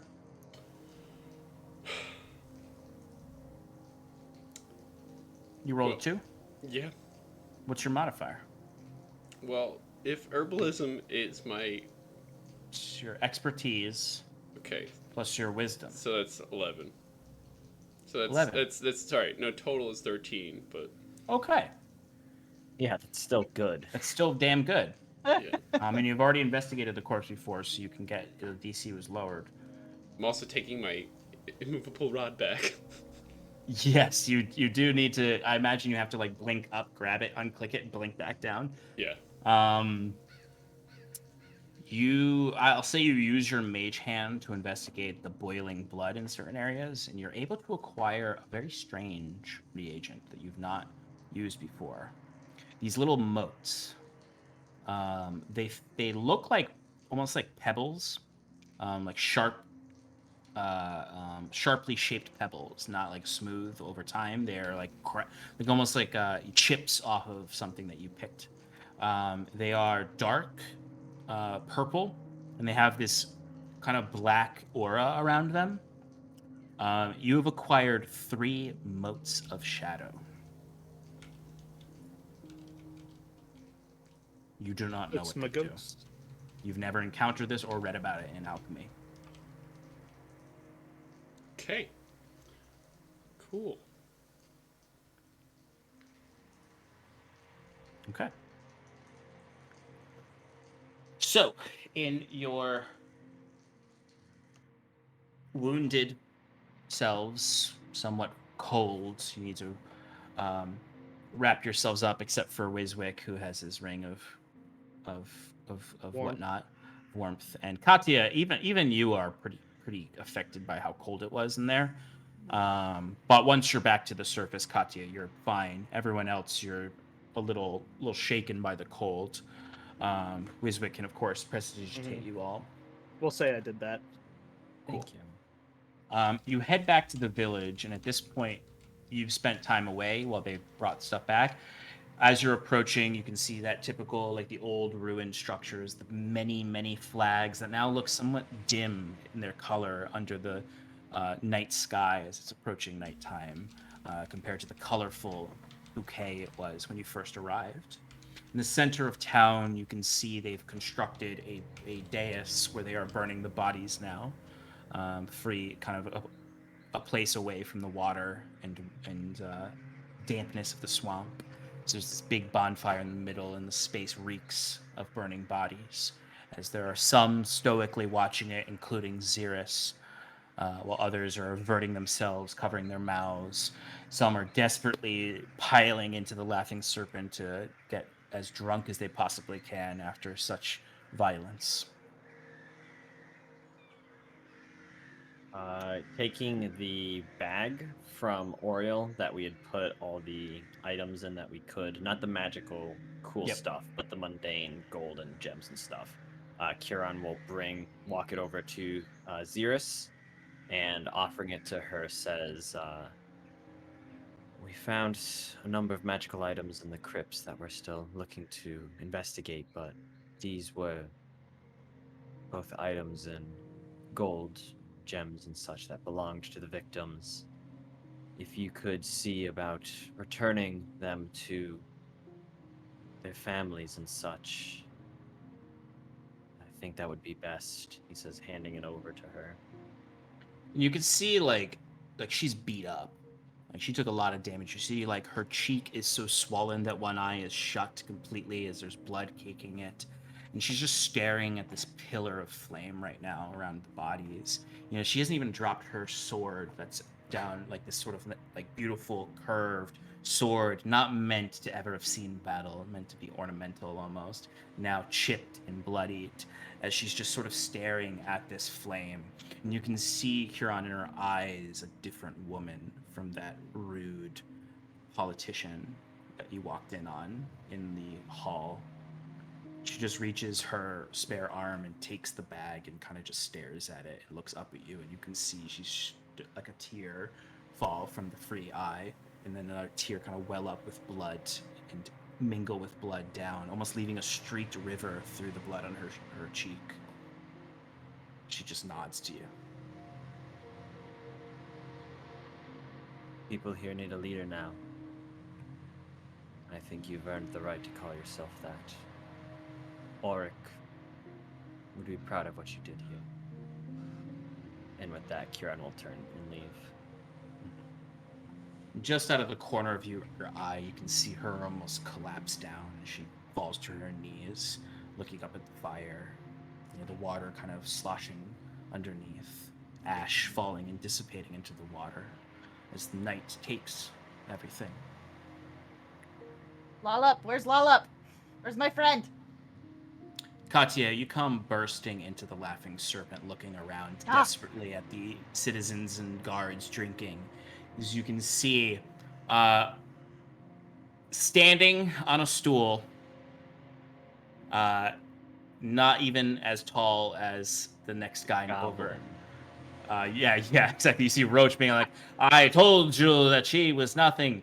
No, you would see Lollip with a dagger out, and he's waving around wildly. He's covered still in mud and blood and guts, and he's holding a mug far too big. He can barely lift it.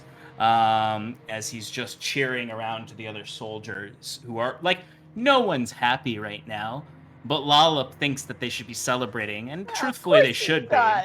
So Lollip is like trying to toast right now while everyone is just kind of staring into their mugs, traumatized. She's just like, we did it, everybody! We finally defeated the Pale Coven and everything's going back to normal! I will immediately... Here's a drink to our victory! And you see like one or other like mercenary, like there's a mercenary who's like, yeah. The guards are mostly just staring into their cups. Sunny is just rolling her eyes as Lollip's just standing there. He's about to drop his mug. He has to grab it. He drops the dagger on the ground. He's like, "Ugh." I'll go and like as he's dropping it, I'll help him catch it. What are you doing? Oh my gosh, are you okay? Are you all right? He's holding the mug with two hands, and it's like this big to him, and he takes a big sip of it. I just thought we should celebrate. We won. That we did, but do you see that these people are not in the mood to celebrate right now? I might need a little time. I guess so. You know what you could do? Is you can go celebrate at the mud house and show all those fucks who didn't come with us. That is the best idea I've ever heard.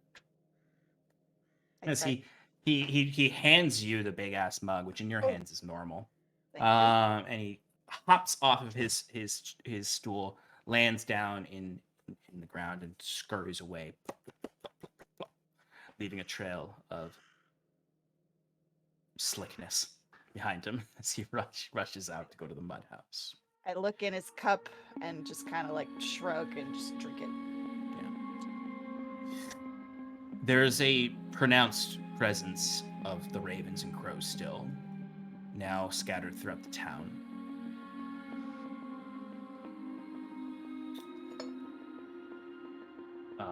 Outside the tavern, Huron is going to go in, and then he turns to Oriel. And I assume Kaze and Wiswick are both here too, and goes, what do any of you know about the Raven Sisters? Timber, you can give me a religion check So can you, Wiswick? Yeah. Oriel's gonna have a baseline knowledge. Right. You think a 28 will cut it? Wow. That's my highest roll of the night. 14. Damn, nice.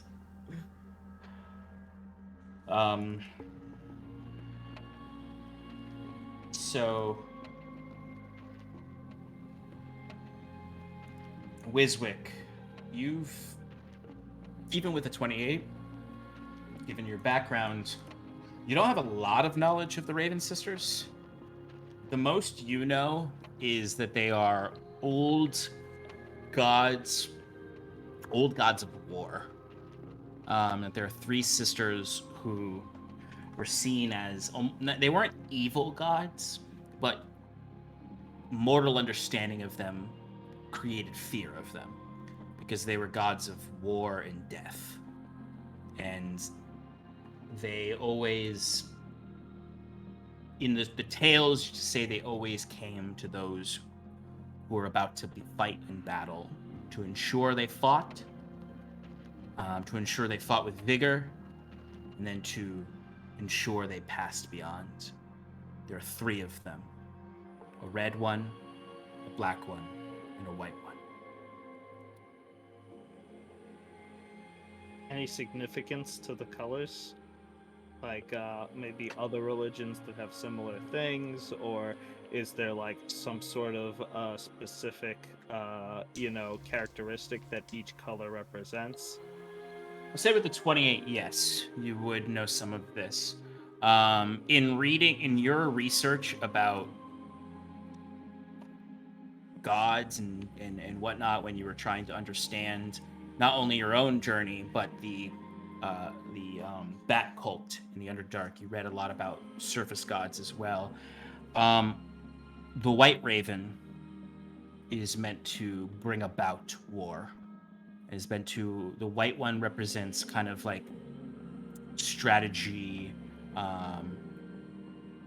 The idea is almost the white is almost a red herring to make her seem like an angel, someone who's coming with wisdom, but her goal is to ensure battle happens, that war persists. The red represents the bloodlust of battle, and the Red Raven exists to ensure soldiers fight recklessly and violently. And the Black Raven is there to ensure they die. Hate to say it, Sean, but this sounds like a pretty evil god to me. Yeah. Yeah, so Wiswix basically says, yeah, these Raven sisters, they're kind of a no-good bunch. I mean, a lot of people see them as gods of chaos and destruction. They are pretty much pro, like, violence and death. But I don't think that necessarily means that they're evil. More so that they want, like, maybe the natural causes of things to progress as, conflict escalates. It's kind of weird. I don't know if I read it completely accurately in my research, but, there's a lot of misinformation in history and stuff like that. Hopefully, that sheds some light. I mean, it's not very, good that they're still hanging around, especially now that they're here in town. Well, Huron, real quick, the one thing you would recall from your time with the Everflame, wow, is that she did mention that she rebelled essentially against the Raven sisters' cruelty. Yep.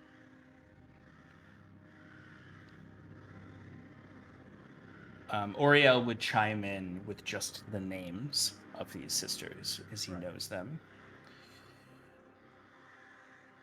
Ormag is the White Raven. She is said to come before great generals and captains to stir their hearts and sharpen their blades before conflict.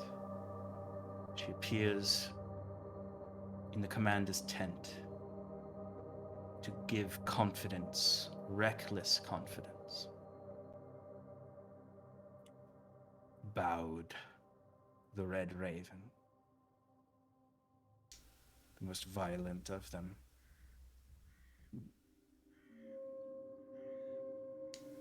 Ferocious, a harbinger of doom. In the old faith, she was said to bring about the reckoning, the end of times. She ensures soldiers fight to their bitter end. Finally, there's Marigna, the Black Raven. Name's familiar.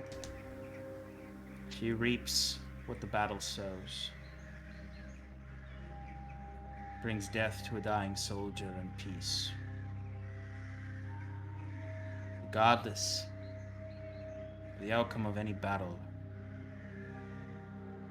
the Raven Sisters feast.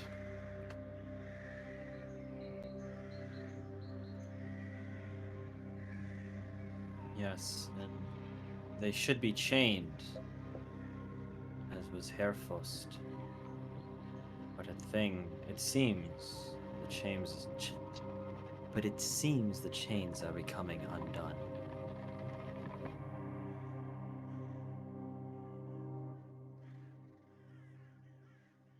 This is the doing of your villains, this Pallid King, Harbinger.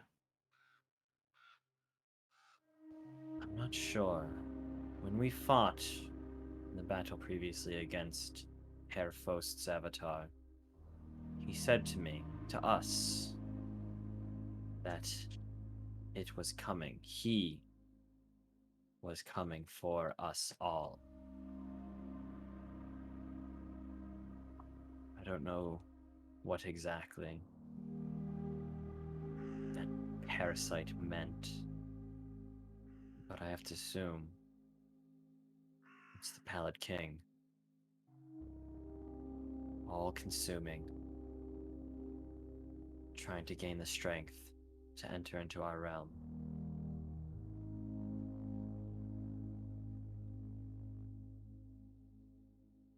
Perhaps.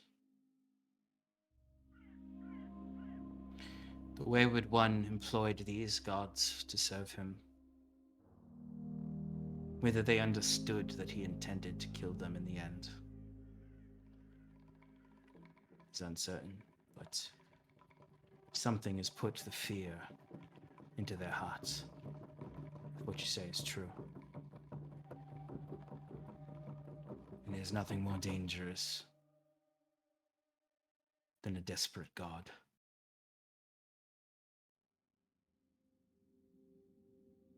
I'm not always fond of the proverb, the enemy of my enemy is my friend.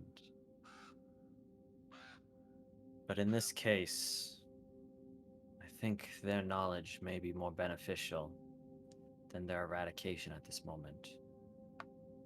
We should stay vigilant, and if given the opportunity, I would very much like to speak with these sisters. So you want to keep the amulet? I think it's best if we hold on to it. But if Wiswick can help with this, Kieran says, looking at his friend, Yeah, I maybe was let's thinking identify it first. that's probably a good call. I think that sooner rather than later is probably the best bet. We probably should have done it before we even brought it back to town, now that I see all these crows around here. Just for a reference, Sean, what's the primary color of these crows? You would see a mixture of Okay. black, red, and white. Yeah, Okay. there's no discernible primary, but they are the mix. But I don't know if this is just me misremembering, but was there a moment in time where there was more of one color than the others?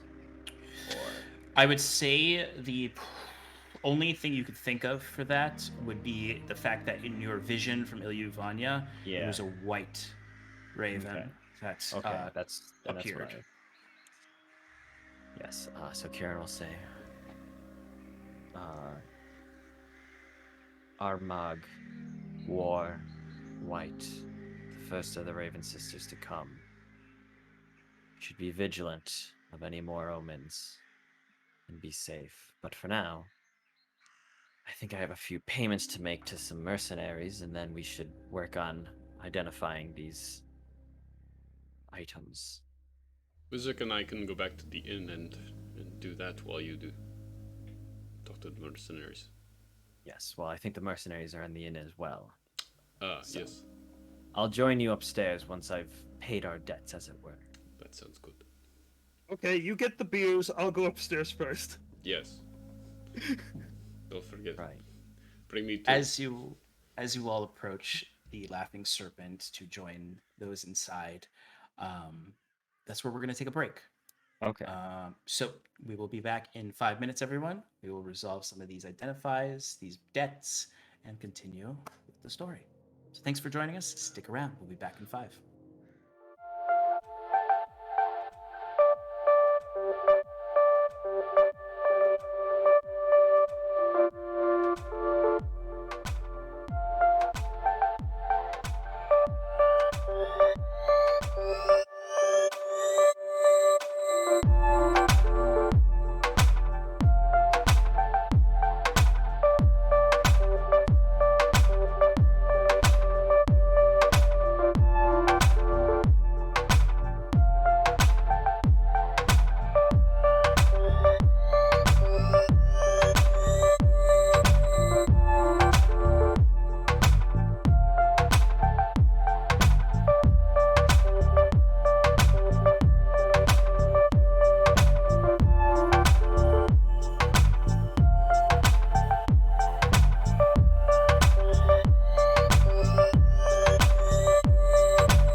welcome everybody back to Advantage in Paradise.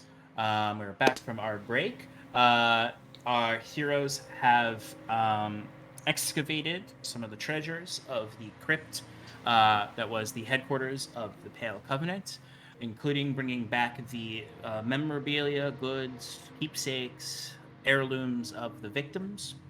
Huron put to rest the victims by destroying some of the bone charms that were made by the Covenant, as well as they found a cursed amulet that tried to bewitch Timber as a strange woman spoke his name.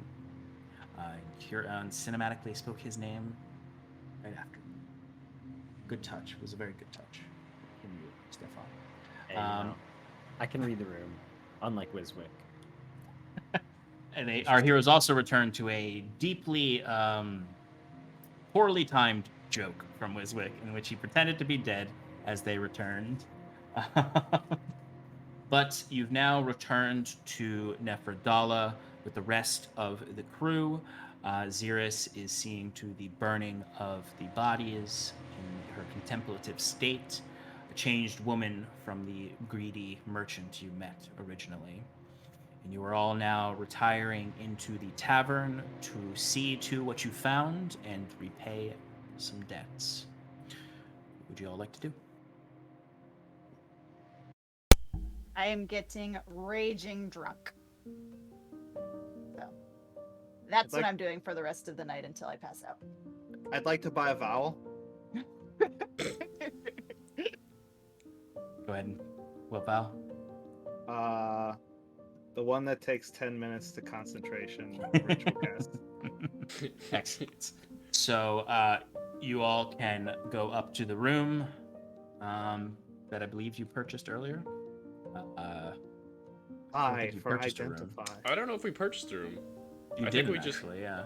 I think you were just gonna. I think you were all planning on sleeping in the carts, maybe.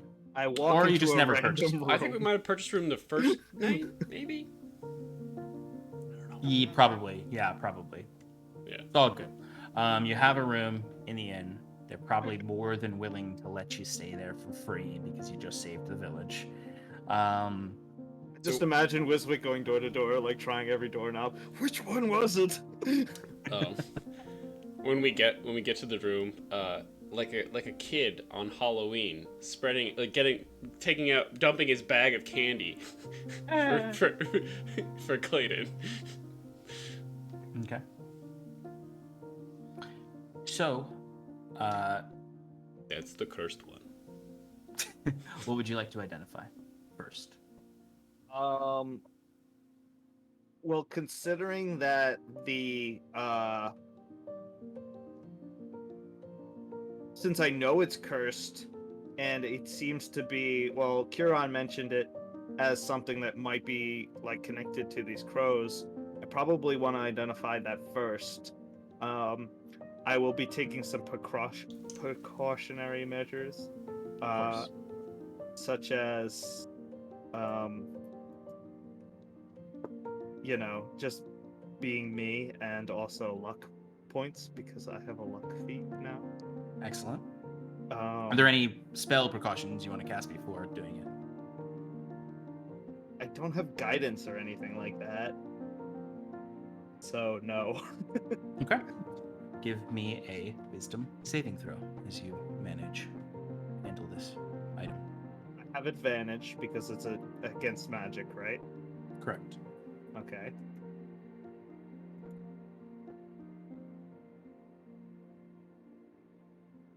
All right. I got a 19 plus 4, 23. Okay. So you are able to resist as it's taken out, like Wiswick, you look at it and you're preparing the ritual spell. You have all the reagents out, and for a moment you feel yourself bewitched by the eyes of the marble face on it, that feel like they're staring into you. And for a moment, you, similarly to Kaze, hear a woman's voice whisper your name in your ear before you're able to shake yourself out of it in time to get the Can spell I, as flavor, can I, since Timber's experienced this, like the Batman meme, just slap Wiswick across the face Wake up! Don't Yes, listen to I'll her. say I will allow that. Um I make a old timey like Zoinks or something when he hits me. Haroon. But yes. You are able to spend the 10 minutes to identify this. You are not able to identify the properties of the curse, though you do know it is cursed. The item itself is a. Where's my note? It's a communing mechanism, essentially. It's a communing device to reach out to commune with Armagh.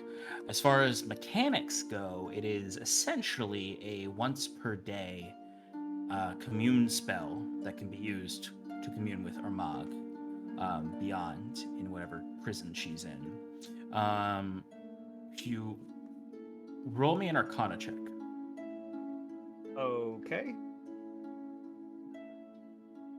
Damn, I'm rolling like a beast tonight. 30. Someone has to. Okay.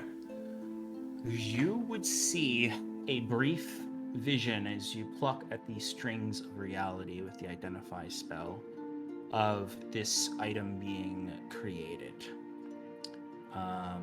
You would find that it was being created what an unrecognizable culture and place is where it's being crafted in this small town somewhere far off, where you can see these almost several humans are all there, and you can see this very careful jeweler is crafting this item. As you can see, kind of standing behind him is this tall individual woman who is in this very nice plate armor. She looks like a commander of an army. She's the short cropped black hair. As you can see, this person kind of finishes it and is kind of like marveling at it for a moment before turning around to hand it to this woman. This man just sort of says, The amulet is ready, Captain Baronhardt. As she takes it, and it's almost like as she's holding it, like these magical white lights are coming from her arms. Guessing she's some sort of paladin that seem to infuse within the item. Her eyes glow white. She takes the chain and puts it on. This seems to have been created for followers of Armagh, commanders in battle, to help connect them, tether them to the power of Armagh.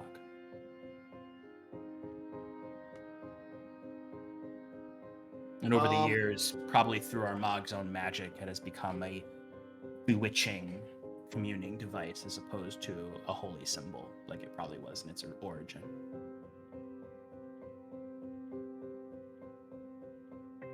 Could I possibly...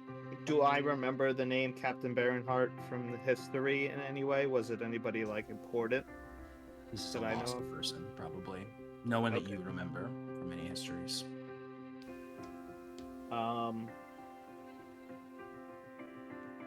Like, this vision is pre-Morrisir conflict. I put it aside, but Wiswick is like secretly like planning on using the device. So let's just finish identifying things. Okay. We can go through the other two quickly because they're not cursed. So you could just spend 20 minutes doing them. The Okay. ring is a ring of water walking. With the added benefit that's not in the normal item in D&D of water breathing as well. So a ring of water breathing and water walking. And it's the ring, if you were to put it on, feels icy at your fingers. And when you walk on water, it is not you just Jesusing across the water. It forms ice beneath your feet in the same way that it did for Nerisoth and the orc captain. Okay, you gotta give me a second because I'm writing these in. But I mean, you can keep going if there's more. Yeah, I mean, you could just, it's literally, it's a real item, Ring of Water Walking in D&D Beyond. It just has the extra note of water breathing as well. Okay. The decanter, which is also in D&D Beyond because I made it earlier today, is a decanter of endless frost, as opposed to the decanter of endless water, which is an item in D&D. This item has several features similar to the decanter of endless water, where it has power words. This has 4 power words that you can use as either an action or a reaction. You can use the power word snow, which will just produce a flurry of harmless snow in all directions around you, 10 feet around you. You can use the term ice storm, which will produce the effects of the spell ice storm. This can only be used once per short or long rest. You can use the word wall, which will have the effects of the spell wall of ice. Again, can only be used every short rest or long rest. And the final word is entomb, which is similar to the Tomb of Levistus feature, but a little bit different in the sense that it gives you 100 temporary hit points instead of 10 per warlock level. And you can use it as a reaction to protect yourself from a triggering attack.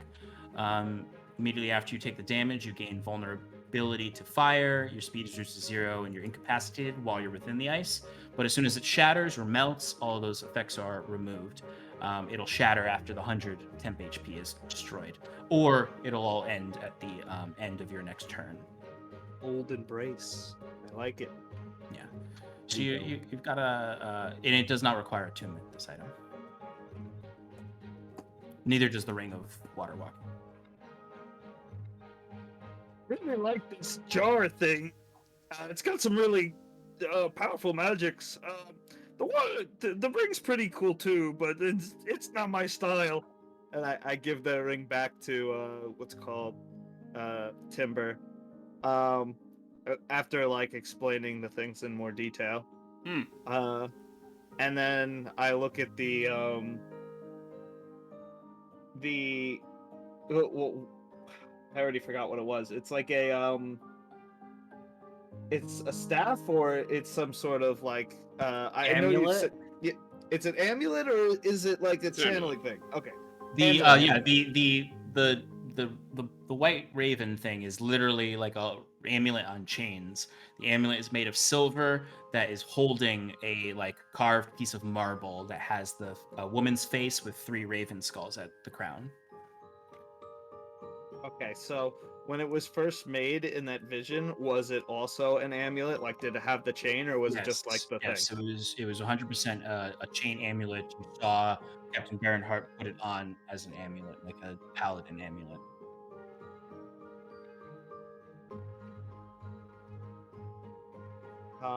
Wiswick looks at the amulet and says to Timber, I kind of want to try something. I mean, I still don't. Maybe, it's probably smarter to wait for Kieran. I mean, he's always trying to talk to all these gods, figure out stuff for Ilyovania, but he doesn't understand, like, some of the stuff that I identify.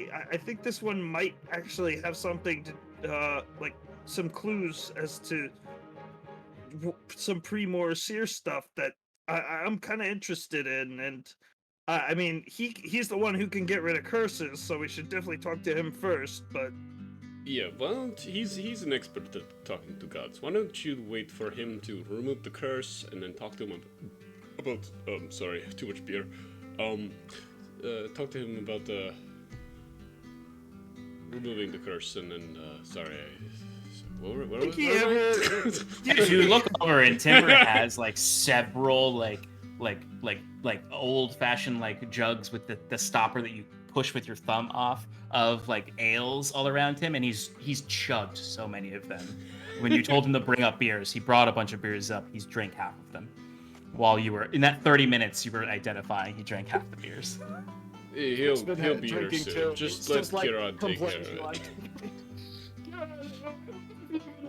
asks his god about me? Oh, does he even know that what I'm searching for? I never got any information out of him. Downstairs. Downstairs, Katya, I imagine you are very drunk by this point. It's been a half hour. Very. You've probably done shots. You have no money though, by the way. But everything's free tonight because I they just were Wait, they fucking down. I imagine you're chowing down on a meat pie, drinking fine whiskeys. Yep. Lollop is next to you, continuing. He keeps asking you, when are we going to the bud house? I told you to go. I thought you already left. I'm not gonna go without you. Well, give me a couple more drinks and we can go. Camera pans past this to Kieran. What are you doing? So Kieran heads over to the table of mercenaries that helped in the fight. And it's going to be quick, simple. However many mercenaries are left, Kieran will pay each one 50 gold. Okay. You would see they're quite bitter over in the corner because it was a hard fight and they did lose a lot of their soldiers. So you would see there are of the how many did you have total that were with you? Right, we have a number. I can tell you. Where's Yes, wrote it- please. I wrote it down. Put it 2. I'm gonna find it. Find it first. I got it. You had 6. Damn it! Oh, we only honestly, had 6 mercenaries? Yeah, there's only 2 mercenaries left. Okay. Oh, So jeez. then, if that's the case, Yep, 6 mercenaries. Kieran will take out 300 gold. Put it in a separate purse, because of course he's got multiple purses. And walking over to the table, he takes it out of his chainmail and just plops it on the table unceremoniously. But he goes, I'm sorry for the losses you suffered at the hands of the Pale Covenant, but the work you did here has hopefully made this village much safer. And you've earned this gold. You see they both look up at you. You see one has wrappings across their face from the wounds. One kind of is, their arm is kind of curled up into their chest. And they're just drinking and they look up at you and one just goes, thank you. That was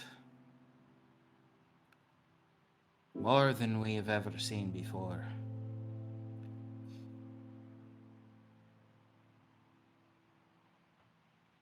They kind of just stare into their beers at this and nod to you respectfully.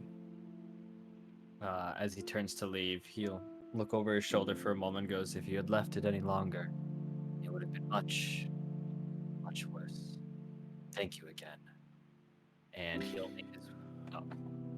Yeah, the one across from the one who spoke just sort of grabs your arm as you're turning away.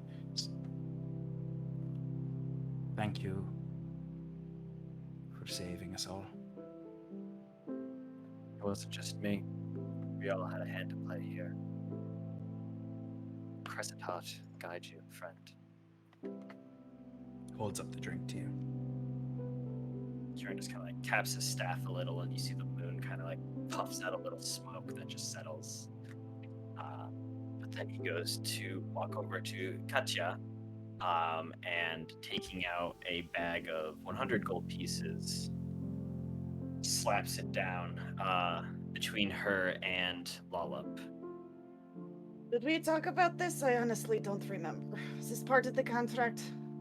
No, but I don't believe I contracted you to fight the Pale Covenant, an That's undead true. drake in an avatar of Herfost itself. That is true. Thank I- you for, bringing me back from wherever the fuck I was going. Appreciate it. I assume you are headed to the Fields of Death, where you would have Yes. met. a good Katya, friend of mine. give me a quick wisdom check. Straight wisdom. Straight wisdom. It's 10 DC. Well, 22. As the mention of, even your mention casually of wherever the fuck I was going, you and Kieran, you would notice this, of course. You would pause for a moment and you would remember a bit of it. It was so fast. You didn't go to the Fields of Death. You don't even know about the Fields of Death. The only people who know about the Fields of Death are those who died and come back, had no patron to claim them. What you saw was an amber field. And amongst this golden grain, an endless field, rippling with hills. You would have seen the form of the great wolf, the great kobold wanderer, running across these fields, hunting their prey.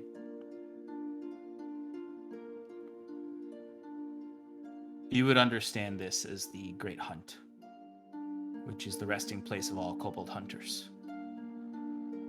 And those ancient people who followed Demukna. You weren't there long enough to meet your goddess. But you would have felt some sense of peace there. No need for drink. No need for fear or anger.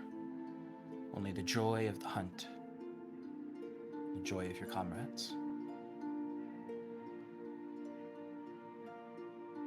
Before being pulled back into the chaos of life.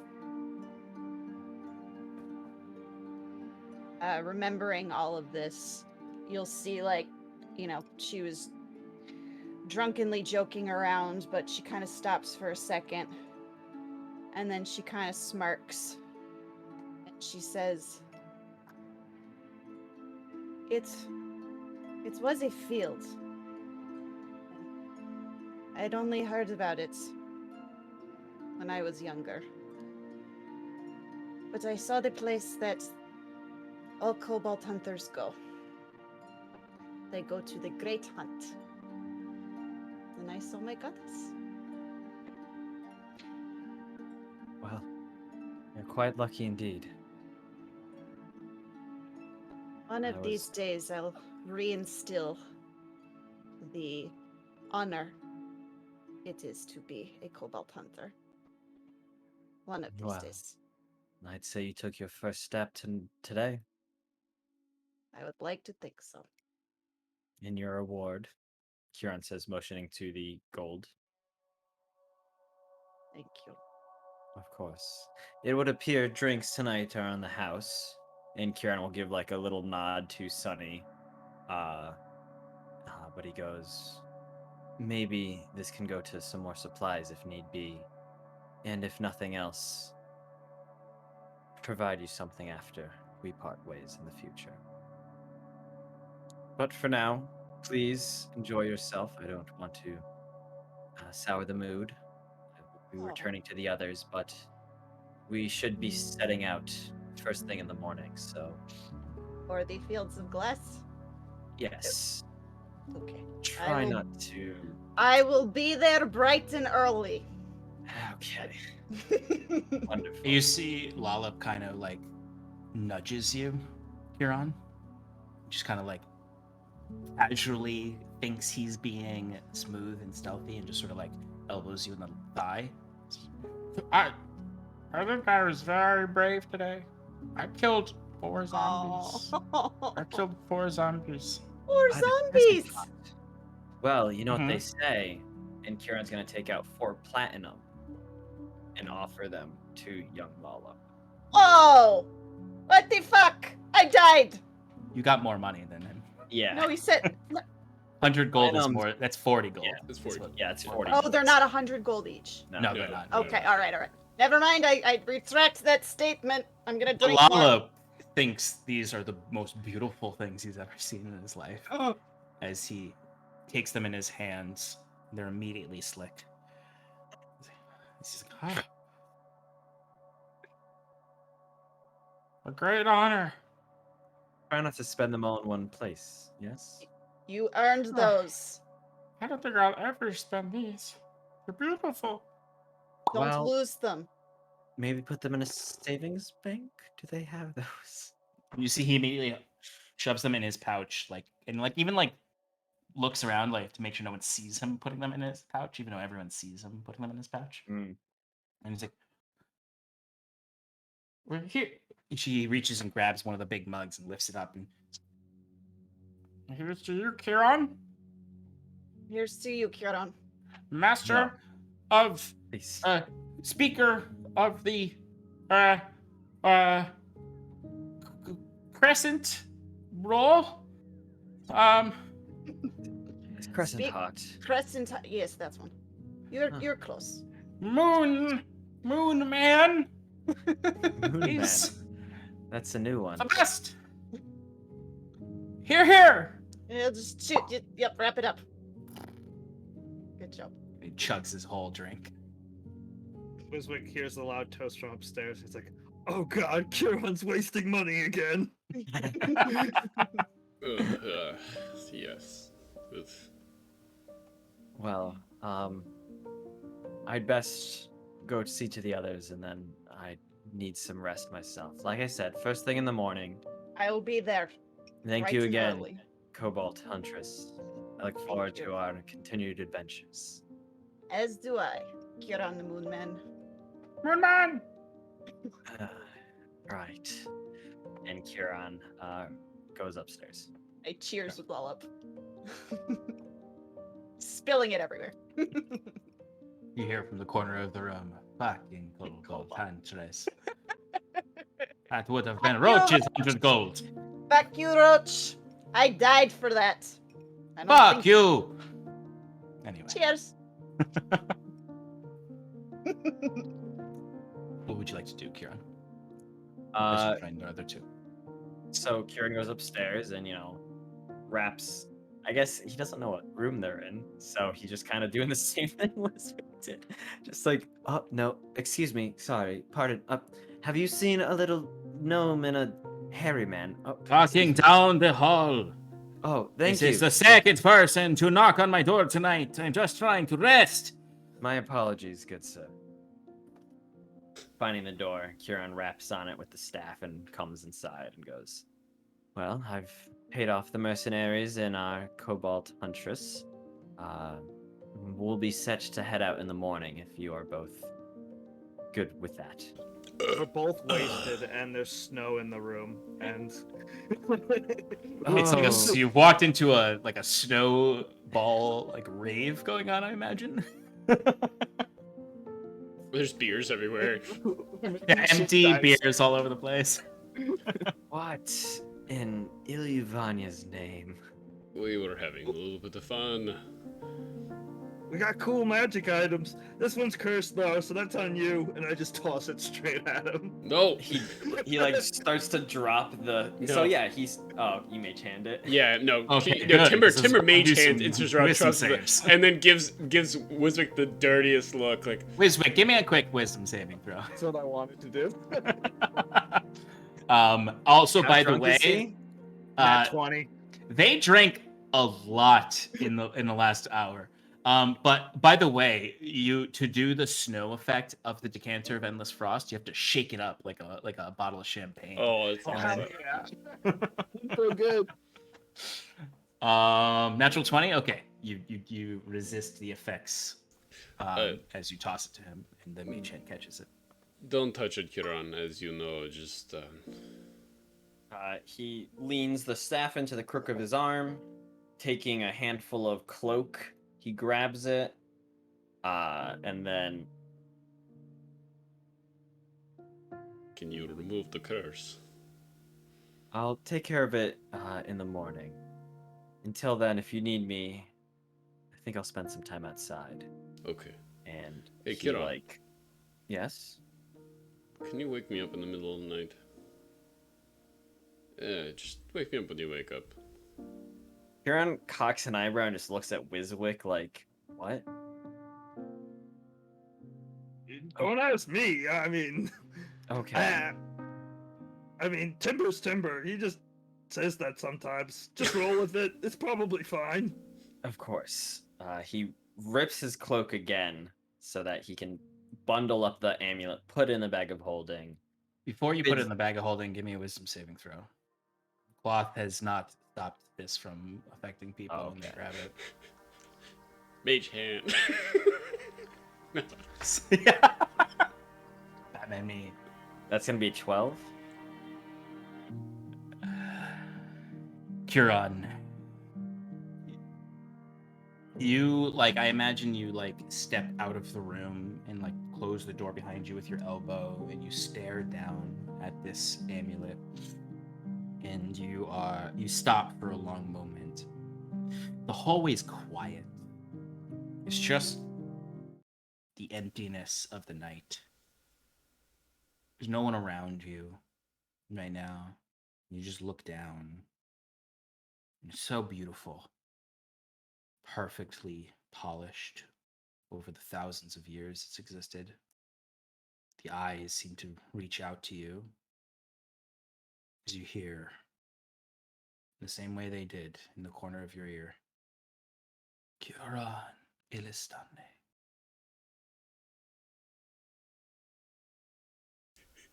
Isilistane. You're not there. You I walked know. out I when was this gonna ask for a happened. perception check. There's nothing you wanted to protect more in your life besides perhaps the Crescent Heart. There's nothing that's been more precious to you that you deserve. And you feel confident. So confident. And lustful for adventure and danger. You can conquer the world.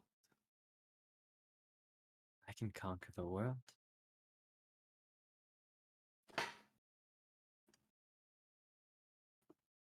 Do I feel compelled to do anything in particular, or? The only thing I'd say compelling wise is I'd say these are the two main effects. You do not want anyone else to possess this. Mm-hmm. And you are generally you are a little bit more reckless perhaps and overconfident, in the sense of how the effects of Armagh generally on those that she influences is a deep-seated abundance of confidence, and a desire to be bold and adventurous and overcome one's enemies. Primarily that. Someone feels abundantly confident in their ability to overcome their enemies. And it's a subtle effect. It's not something that we're it's a background radiation almost that's happening. This is a intro level bewitching that's happening to you right now. Okay. The longer you hold it, the more it will affect you. And the longer you you could break out of it potentially, upon the next bewitching moment, so to speak, you could successfully break free of it in that moment.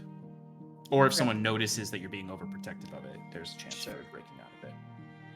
Okay. So not putting in the bag of the holding, but just stuffing it within his chainmail. He'll walk back downstairs, exit the tavern, and steps of the brave up to the roof of the Laughing Serpent, and then Iluvania's tiny hut ritual cast on the roof. Oh wow. Okay.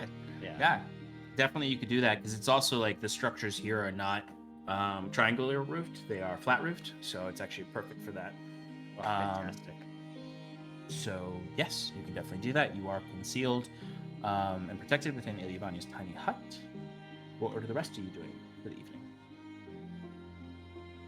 I imagine Wiswick and Timber are just partying in the snow. I imagine Timber passed out. Yeah. Yo, Wiswick's Timber can't explaining hang. the magic items to Katya, and when he runs out of magic items that he learned, he just starts pulling out other ones from his bag. He's just Just "Ooh, this showing is-" all of them to Katya. Yeah, exactly. This is a Downstairs. period So he of went vitality. downstairs. Yeah, I guess once Timber passed out, Yeah, he Wiswick went downstairs. Well- When you do that, go ahead, Katya. I was just gonna say, she probably be drunk enough at this point that she would be going to the mud house with Oh, Lollop. well, I'd say Wiswick catches you before, and he starts doing this, and Lollop goes, "Hey, do you want to go to the mud house? I'm coming. Oh no, you were I like telling your me new to- friend." Oh God. Yeah. Do you want to come see the mud house? It's a lot of fun. Right, I let's like go. a lot of fun. Yeah, I haven't been out with some friends for a while. This sounds great. Oh man, that you're going to love this. And we get the added bonus tonight of beating up all of those cowards that didn't come with us. Yeah. I mean, I'm not really the rough and tumble type, but Well, tonight you are, my friend. Come. All right, why not? Let's see what I can do. So the three of you the march house. off to the mud house through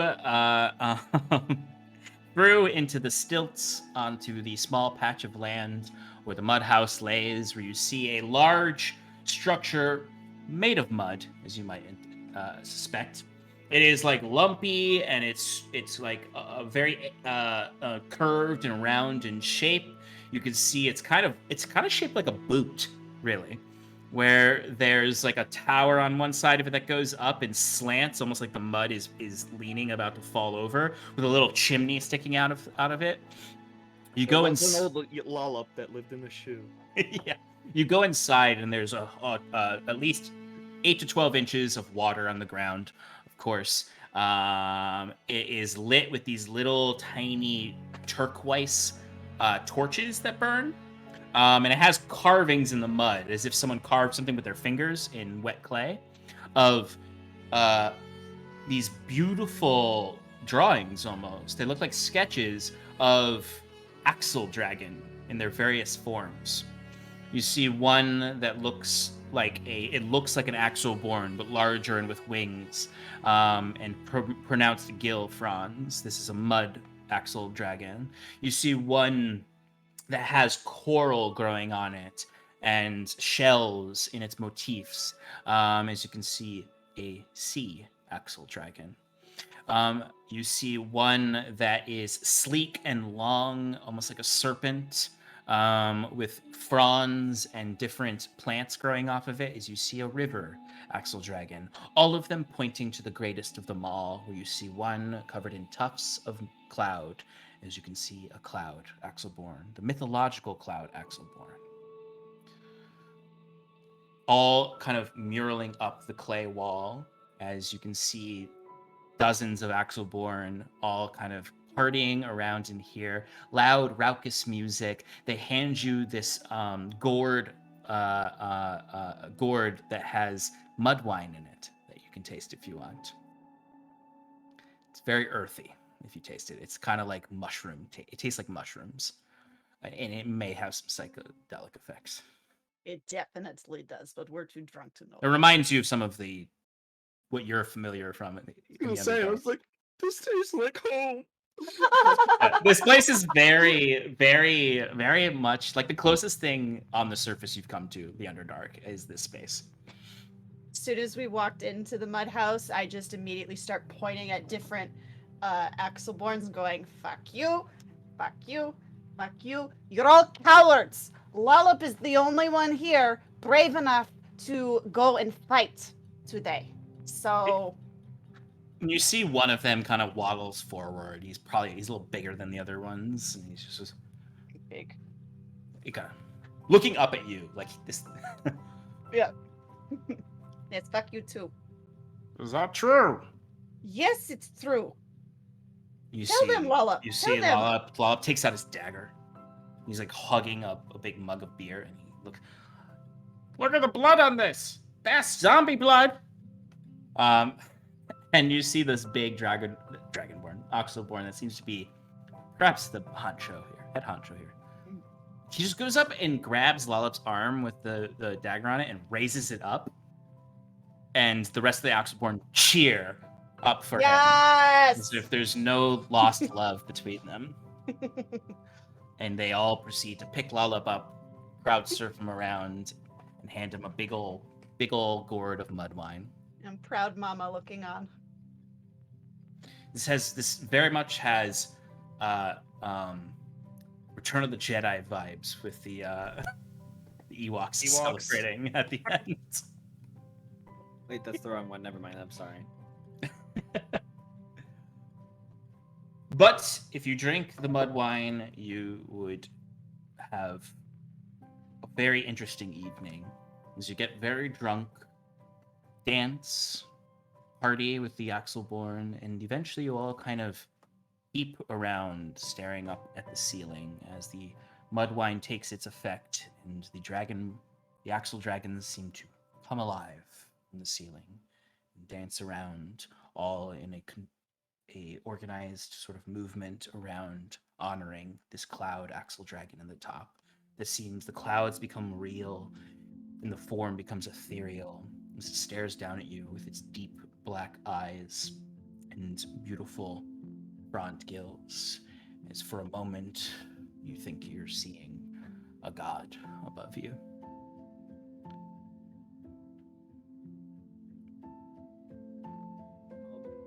As Wiswick, it like falls further into this stupor.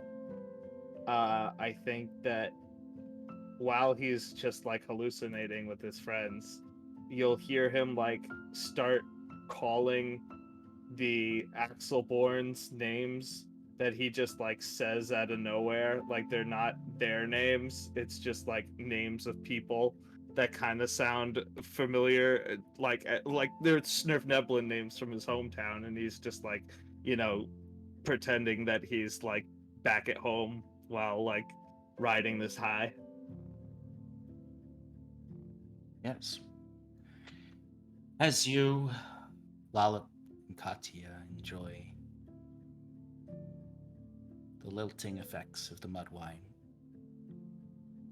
before sleep takes you, and your dreams are as beautiful as the hallucinations, and you come to understand why Katya always ends up at the mud house. Kira, Yes. you awaken from your trance. Fantastic. What would you like to do? So first, what does Kieran want to do? He wants to do so many things. But first, what he's gonna do, he's gonna remember what Wiswick said. The amulet is cursed. And Kieran has to dispel magic on the amulet to remove the curse, while he is cursed by said amulet. I would ask for another wisdom save to try to essentially break free from the compelled nature to see no harm to the amulet. It's gonna be a 27, boss.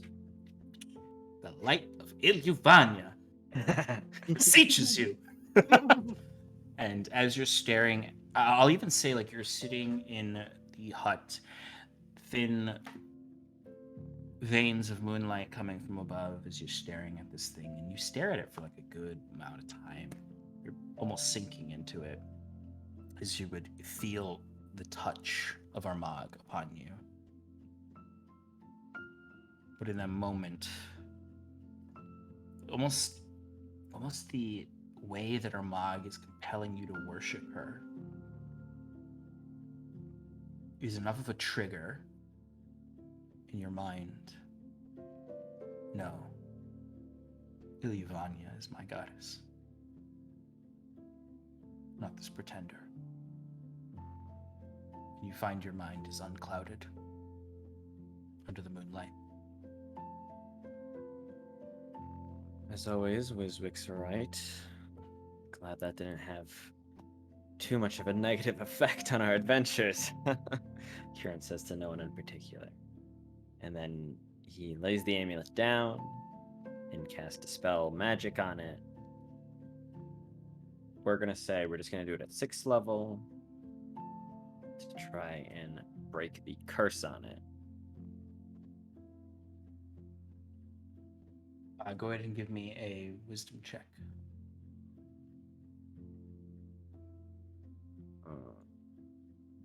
That's 11. Curse is not quite broken. You can feel almost like the magic of Ilyvania is competing with the magic of Armagh. And it feels like this is a direct line to Armagh, and you're trying to weaken her power over her own domain through this. Mm-hmm. And that first dispel magic is not work. All right, we'll do it again at 5th level.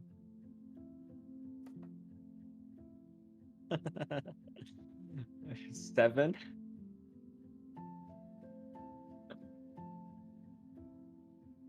It By persists. Crescent Heart. You're a persistent one, aren't you? You're supposed to be chained, you know that, right? And at this, he's just like speaking to the marble amulet. He goes, "You lost. I don't know why you keep hanging on. I'm going to break you, Armagh, and then I will speak with you. And your secrets will be mine." And he casts it a third time at 5th level for a 22. That will do it. I think What the does it look Crescent like Heart. as you break this? What do you say as you break this? So he's just said that, like your knowledge will be mine. And then he casts a spell magic, and I imagine the amulet like rises up in his hand, and is like surrounded by like the twilight glow that you usually see from Ilyvania, and like these, and inside the tiny hut, it's like a twilight sequence that you see, and all these beads of light come swarming into it to like center it into this like not blinding light, but this radiant light that washes over the amulet, and it just and dissipates, and then the amulet falls to his hand again. Absolutely. And there's almost a patina around the amulet that like represents the purification of Ilyvania. And then, struggling so very hard, I forgot to mention this, Kieran did take a sip of Kaze's regrowth before he entered his trance. Of course. And then he struggles for a moment to one-handedly attach the amulet and have it settle around his neck. And he goes, and he taps the head and goes, is this thing on?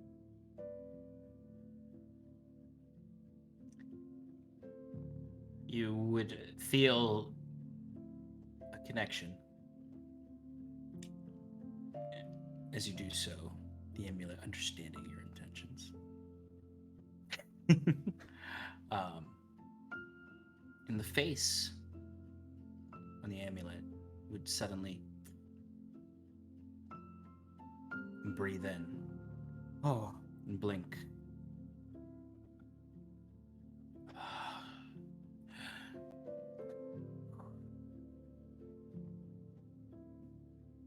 Who are you? I am the chosen of Ilyvania, champion of the Crescent Heart. Kieran Islastanum, twilight cleric of the dead goddess Ilyvania. And who are you, dear amulet?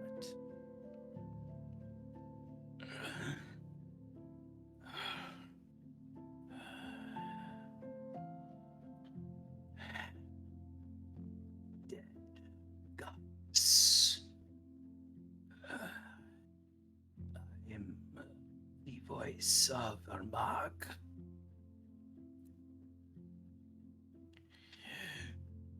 The White Raven.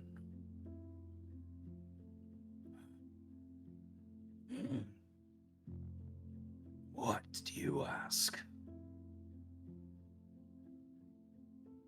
I ask, what is your intent Oh, voice of Armagh, white raven of war, here on the material plane.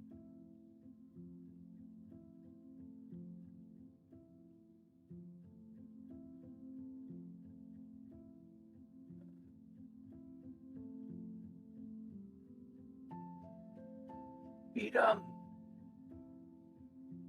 Freedom. A new home. A new hope. No chains.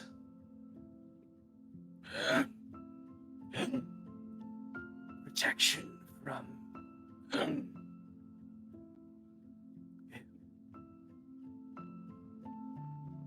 Protection from who?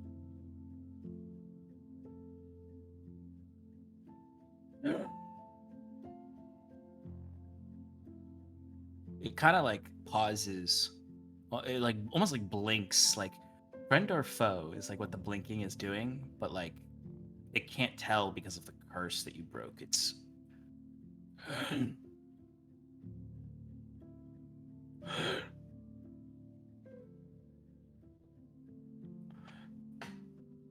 Harbinger.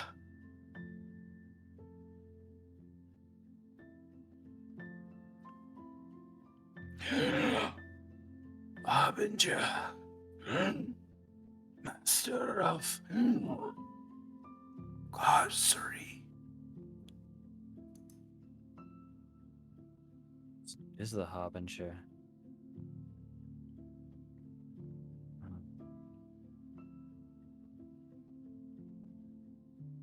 Pallid King. What do you know of him? Is he a true threat?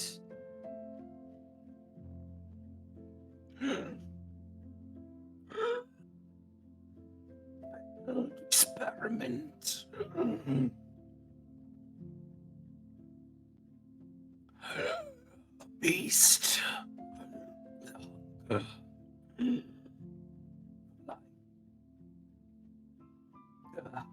Incarnate.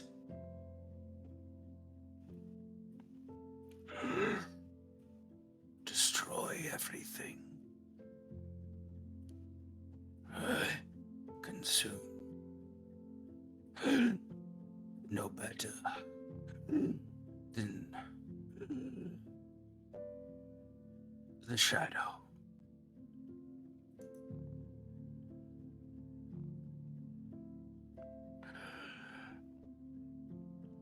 I slayed him once Oh, for his progenitor, Nilogith. of course. Way back when. You were one of the. What are the. Unshi. Unshi, thank you. One of the Unshi that slayed Nilogith.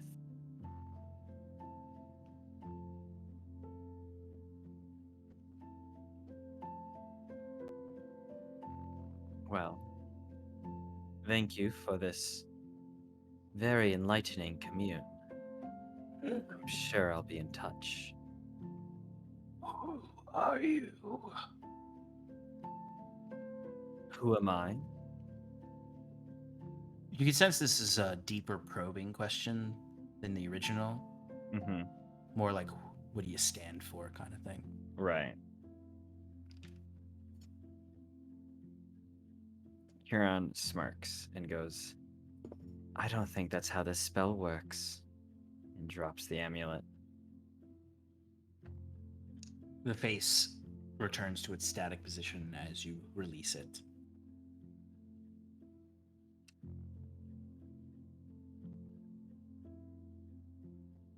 Again, speaking to no one in particular, he goes, how enlightening. Well, and then he gets to his feet, dispels the tiny hut, steps of the brave, pop, pop, pop, pop, pop, down, boop, boop, boop. Opens the door to the laughing serpent, makes his way upstairs to Kaze's room, gives a little knock on the door, I assume there's no response. Opens it. Kaze is laying on the bed, wrong way, like his head is at the base of the bed, like off the bed itself, like hanging back. As you just hear this loud snoring coming from him, and then like dog snores though, where it's like. He's running in his sleep. Yeah, like his legs are moving.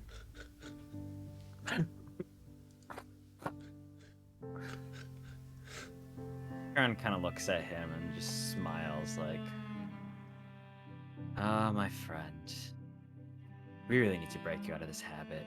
And he just bops, like not like hard, but just like whacks his the end of the staff into Kaze's stomach.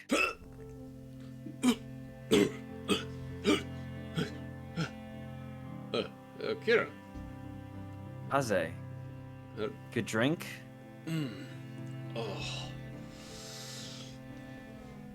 Needed. Very well needed. Of course, a very tough fight. Oh. Yes. How's your head feel? Oh, so much better. It's pretty good. That's good. How are you holding up? I'm doing well, thank you. I took more of your regrowth potion, and as you can see, Kieran like moves his stub a little more. You know, it's grown like an extra however It's much. real gross looking because the flesh is so new that like there's a dim torch behind it and the light like pierces through like the stub of arm that's growing out, and you can see these little tiny fingers at the end. Timber's actually gonna get up and like look at it, just like make sure it's like growing properly and. Yeah. From your investigation, it looks so far like the potion is working properly, but you do know that it is in a fragile state. That if it were to be disrupted by anything that like tried to rip the arm off or anything like that, it would not work. Good, it's healing well, and I can tell you're taking it at the proper times, so that is good. I'm good at listening to instructions. I know you are.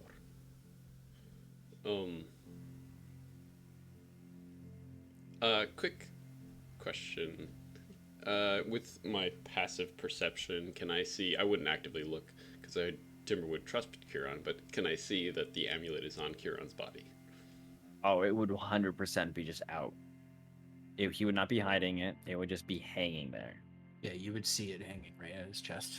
Timber would like just go completely serious for a second and then slide a hand to try to rip it off him. Kieran would not stop him. Yeah, nor I think could you. Right. You rip it off, Timber, and almost like instinctually you do this, and then like as soon as you grab it and rip it off, you in a moment are like, oh no, like I'm touching it. Like you have like an immediate sense of shit. What have I done? And then nothing happens. No whisper in your ear. I removed the curse and have already spoken with. Well, it was just the voice of Armagh. Oh, okay. Sorry, I thought that maybe you were under the curse or whatever. Ah, of course, totally understandable. It wouldn't be the first time. And Kaze is gonna like try to put the necklace back on. Yeah, it doesn't work because you ripped the chain. Yeah. He's gonna like try to tie it. He's like, Yeah, it's very uncomfortable. Tie a now chain. on your neck.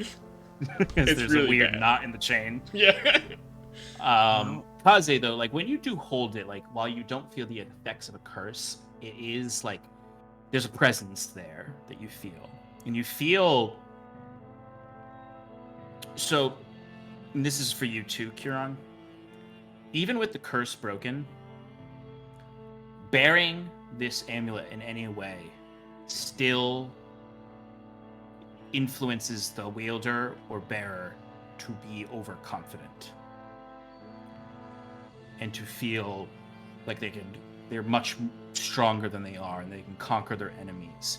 They are not charmed by it by any means. They do not need to protect it. They can give it away freely. They could do whatever they want with it. But there is a sense of confidence that comes through no matter what. whoever bears it. It's a strange amulet. Don't let it get to your head. If I may be so bold, I think my own confidence in the light of Ilyuvania outshines anything this chain of parasite can give me. But anyways, friend, you asked me to rouse you at this most dark hour. I did. Do you remember what I did before when I asked you to do this for me? You wish to send another message to Thatcher? That is correct. But I do have a question for you before I do go into a trance. How can I be of service? Do you think Scarlet's alive?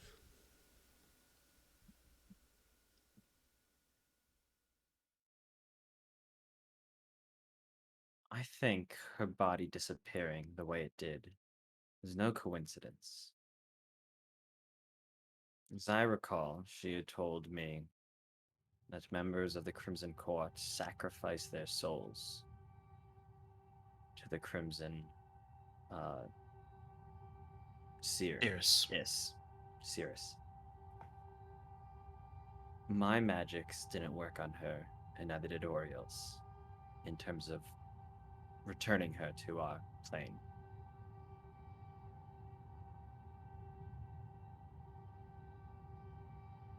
I hope she's still alive. Regardless, her body was taken from us. Why? I don't know. One would only assume that is for, I would say, reuse. Right. Now, Though I have what another state her question for soul's you. in. Oh. Yes. Your spell that you do to communicate with other people. I remember you said briefly that if you can contact somebody, that means they are alive on this plane. Yes. Could you try to contact her? And without another word, Kieran kind of taps his staff for a moment and uses sending to communicate with Scarlet. What do you say? Scarlet.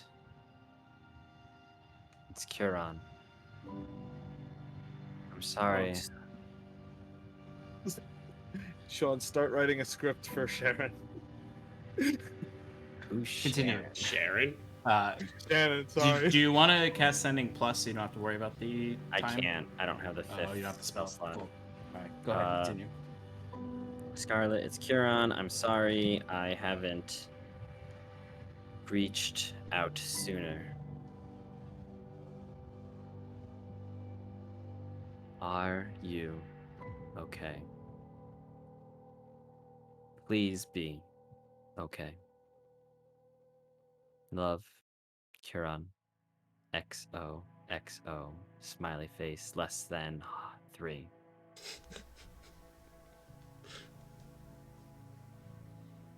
P.S. Where are you? Huron, That's me. this reaches something. Scarlet,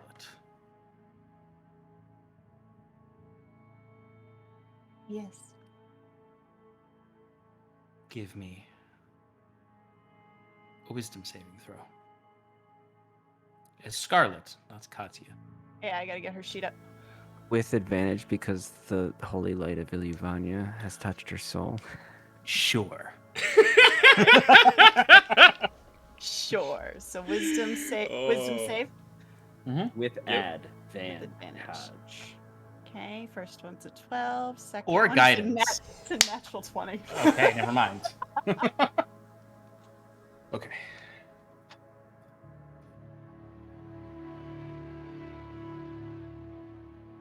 Rowan, It's not what I sent.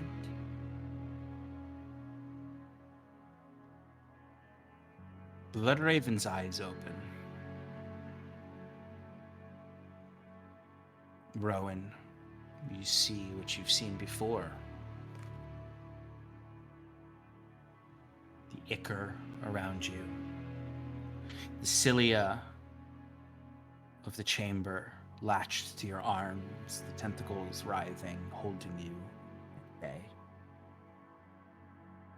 Bloodraven almost convulses, bubbles coming from the mask, the organic mask covering your face, attached to the ceiling of this chamber. You're not awake. You're dreaming.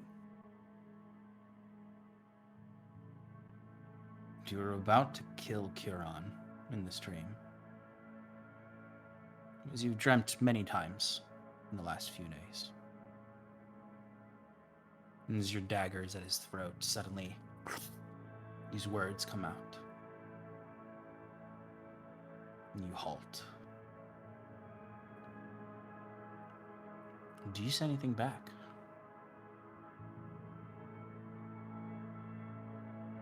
Is Rowan? It's Rowan. Natural 20. Kiran's sending pierced through Bloodraven to you.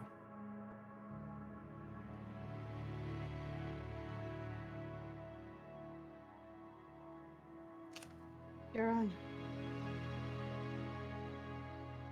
Help me. That's it. As you finish those words, Rowan, Bloodraven acts as she does without you. As you watch, in the moment that you call for Kiran to help you, she slits Kiran's throat in this dream. And his life leaves his eyes, and you awake in the chamber. You see familiar claws and legs climbing over the chrysalis of this chamber. As you see Volkov staring at you through it. The chamber opens. The familiar hand reaches out and the tentacles writhe and grasp for the scar at the back of your head, where it all goes black for you.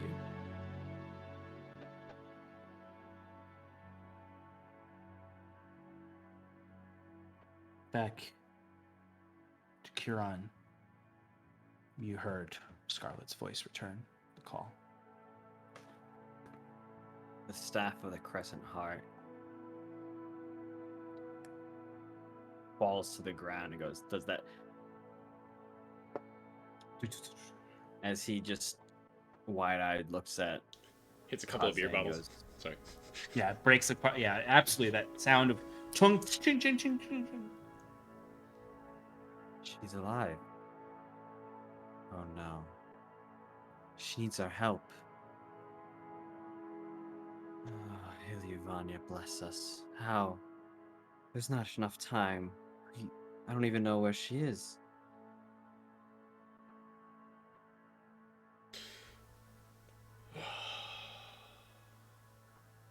What are you thinking?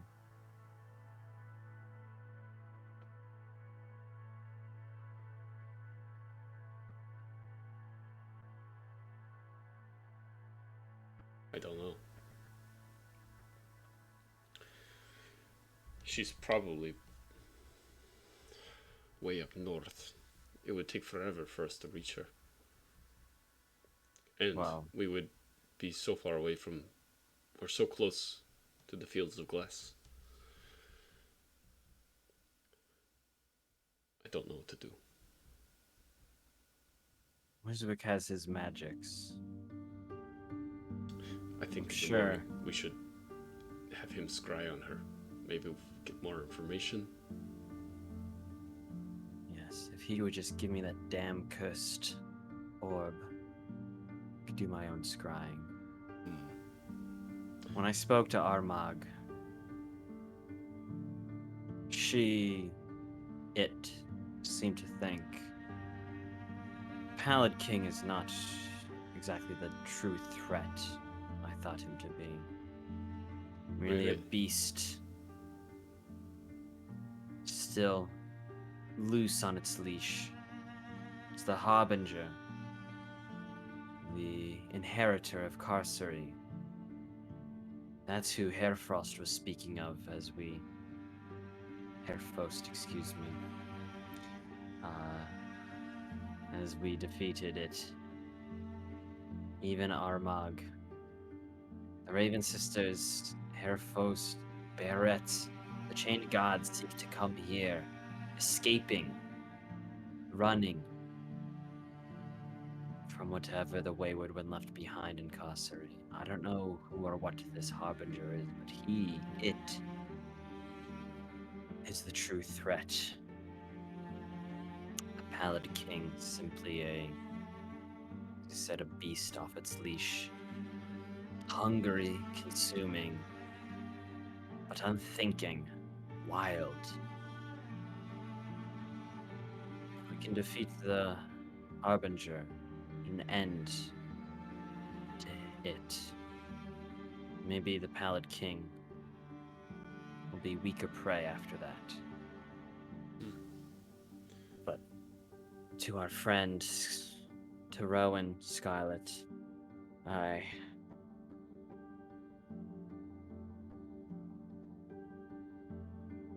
think we need more information first for her. Yes. No, you are correct. As far as the Harbinger, I think we need to figure out, sadly, more information on him as well, or her, whatever they might be. Yes. And Our I think immediate we should continue our journey to the Fields of Glass. I agree. It is what we set out to do and what we should finish. Oriel needs to see to help convince the Gwyn and the Endurance that our fight is the true fight. That whatever is happening in Oxland, I can't exactly point that it's the Harbinger or the Pallid King that's causing it, but evil is afoot in the world. They might have to win the war first. No. There is still a war going on, even though we are far from it. That's true. Wasted resources, I know, but Yes.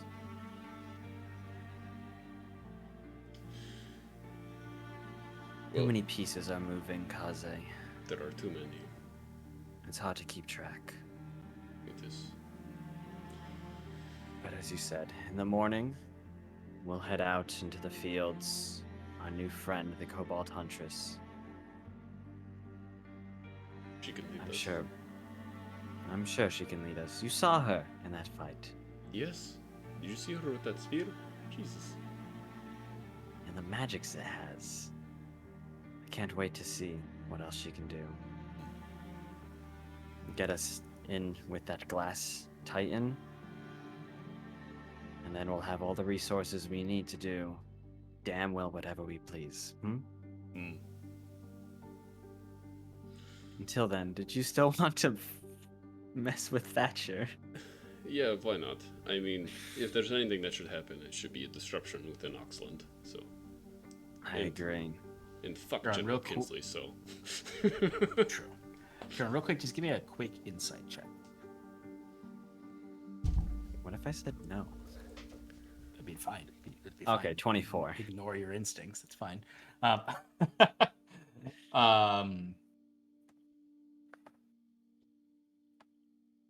When you touched Scarlet's mind,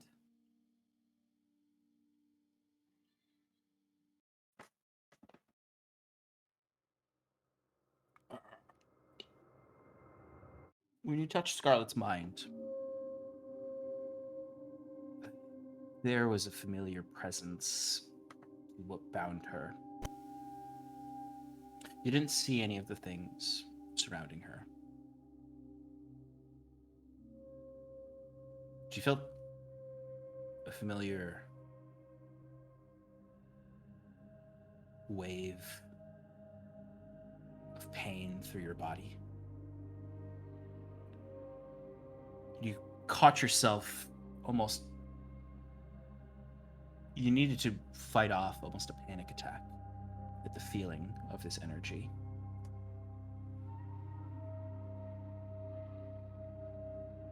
Myas. The same energy that you felt in the decades, centuries of torture you felt ripping through your soul, rending your physical, corporeal form, and forcing you to feel every death of all you love. That toxin, that cancer, spun through your body as you heard her cry for help.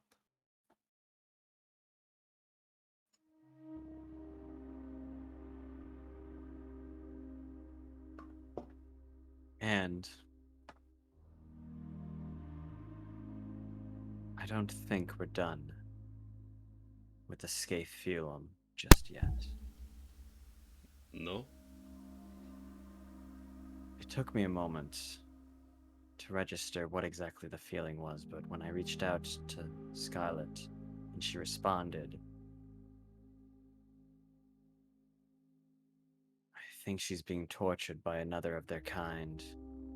Shit. I don't know what this Crimson Court is, and I don't know why they still exist within Oxland. But we've got a lot of parasites to crush. Well, Hatcher, Kinsley, Scaphielum, Pallid King.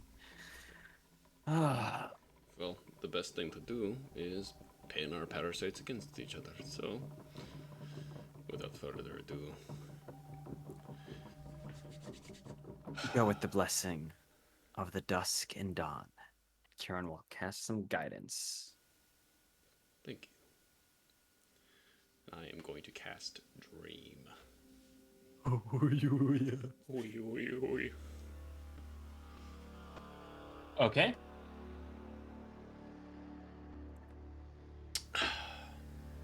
What does the stream look like? So, this dream. Thatcher's at a bar. He's in an inn. Okay. All around are members of the Highland Syndicate at various tables along. It's pretty lively. No, nothing bad. It's pretty innocent. There's a bartender. There's a curtain in the back and everything.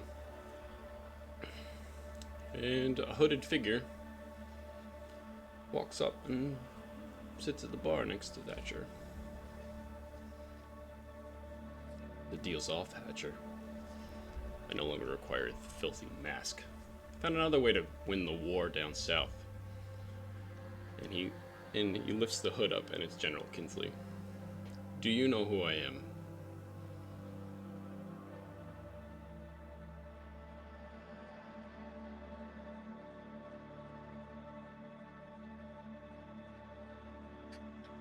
What's your saving throw DC?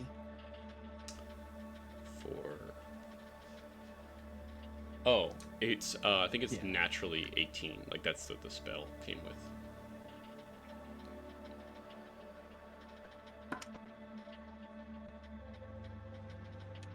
You see Thatcher pauses with this drink in his hand, confused, as if interrupted in the middle of something.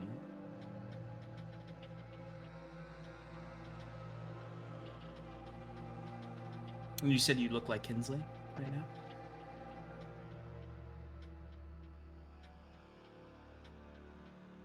He seems almost to be fighting against the spell for a moment.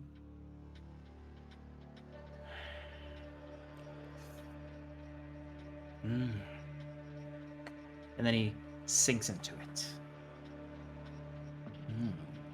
General Kinsley. Oh, you're good.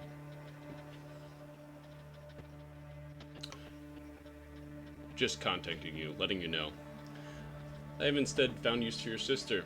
I no longer need the mask. She's told me so much about you, Thatcher. Oh, I'm sorry. I should be referring to you by your baby named Reese. Oh, Scarlet, please refill my drink. And he brings his hand up, and tendrils come out of his fingers and go and fling out behind the curtain. And you watch as a puppet Scarlet that he manipulates her limbs with comes out of the curtains. Wide-eyed Scarlet.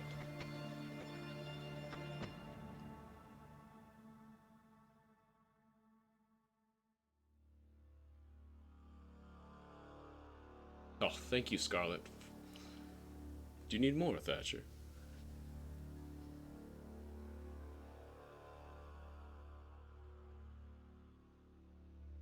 You can visibly see anger on his face as he is clenching the mug. Oh, my little bird's informed me that your political influence has gained, and you're trying to gain more in Sverwold. I can't allow that. You're a stain that needs to be purified by the Everflame. The Everflame.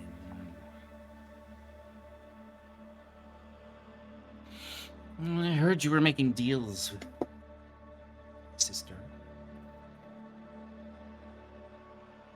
How do you think I knew your name was Reese before?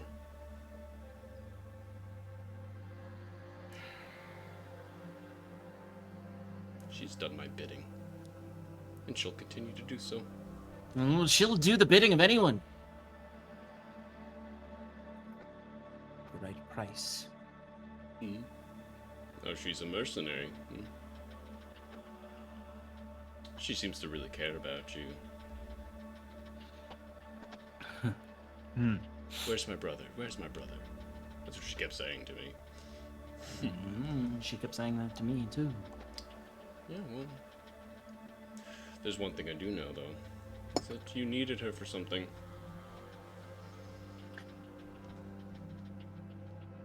General Kinsley, I don't need anything.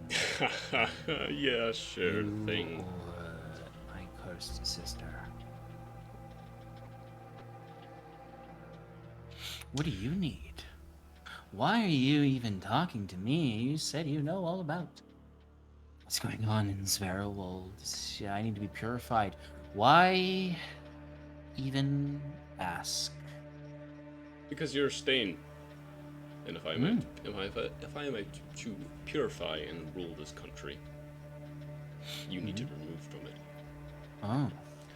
Scarlet, Twitch, if you would. And there's an image, or he puppets Scarlet to vault over the table and start killing all of the syndicate members in the bar.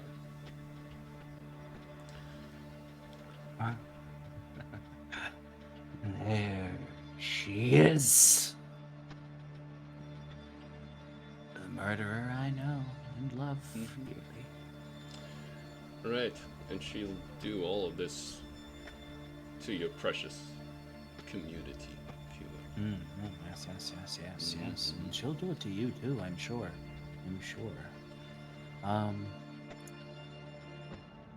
He gets I up to still he don't gets up to understand leave. what you want from me. Kinsley? I want you to die. And he's I going want you to get up die and too. leave. Just wait. Just wait, Kinsley, till we learn everything we need to know from the Valerians.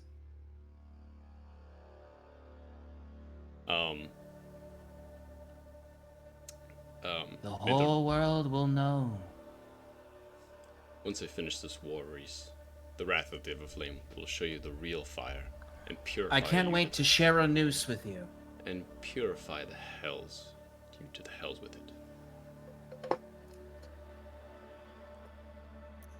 He puppets over Scarlet to Reese.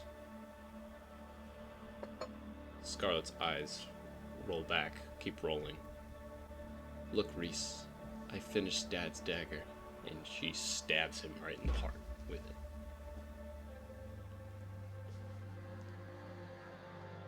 Do you do the like 1d whatever psychic damage? Yeah, 1d. Yeah. No, I think it's 4d. You're gonna no, end the I'm dream there? ending it right there. That's how Cool. it's ending. it's a saving throw, and then it's Yeah. it's actually like, what is it, like 3d6 damage. I think it's And it wakes them up and 4d6. they lose their long rest. Yep. Yeah. He makes the save though. Okay. But he remembers everything. Yes.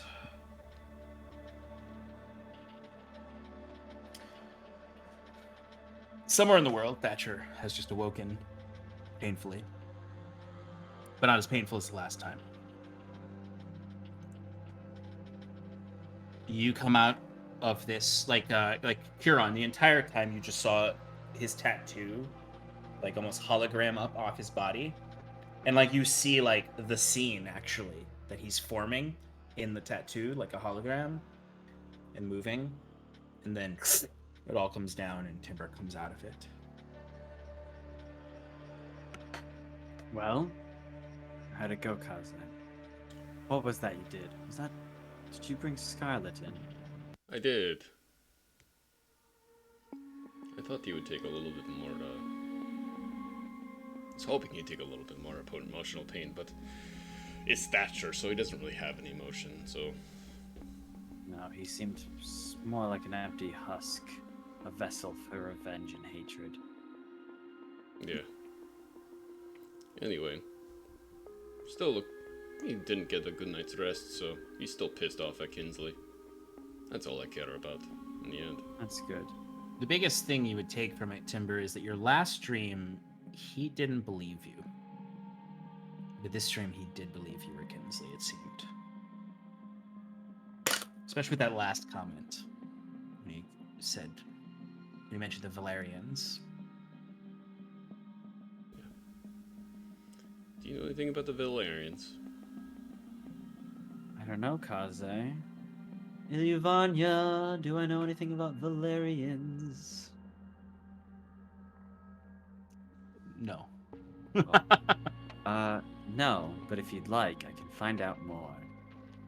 And Huron takes out Some money. 250 gold worth of incense, plops on his arse, and casts Legend Lore. So what is he I asking? can't actually cast Legend Lore. I don't have 5th level. So Huron goes, "Give me 4 hours," and he enters a trance. Okay. So, what I'll say is, Huron goes for his second trance of the evening. Kaze, you almost like like the adrenaline like of all of these spells and the discussion wears off, and you realize you're still drunk. Yeah.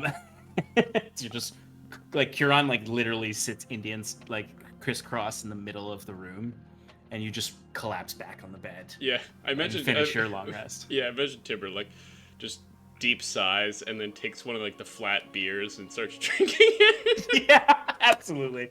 The nearest, the fullest bottle, you just finish it off, and then collapse cocks back. out, Like, yeah. like you even like just slowly fall back as you're chugging it, and as you finish it, just finish the fall back Yeah. into the bed. And as he's laying there, he's like, "Oh, good talk, Huron." You fall asleep, and Huron, you enter this trance. Wiswick and Katya dream. Katya, you dream of flowing golden fields, rippling with the psychedelic nature of the mud wine. Sky rippling like an ocean of bright cobalt blue. You're running faster than you've ever run before. Beside you is a great cobalt hunter, the blue wolf of Demukna. Beyond her is every cobalt hunter before you. As you hunt and run and live. No need for drink,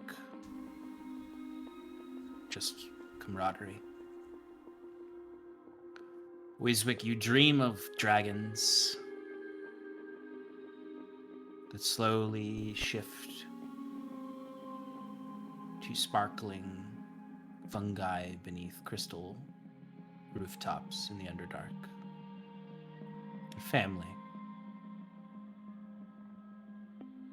The adventures you had before leaving there. Last words. And the final image of your sister somewhere out there.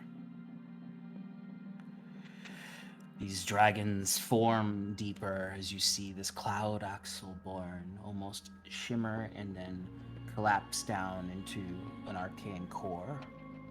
It glows bright. To hear the voice of your golem.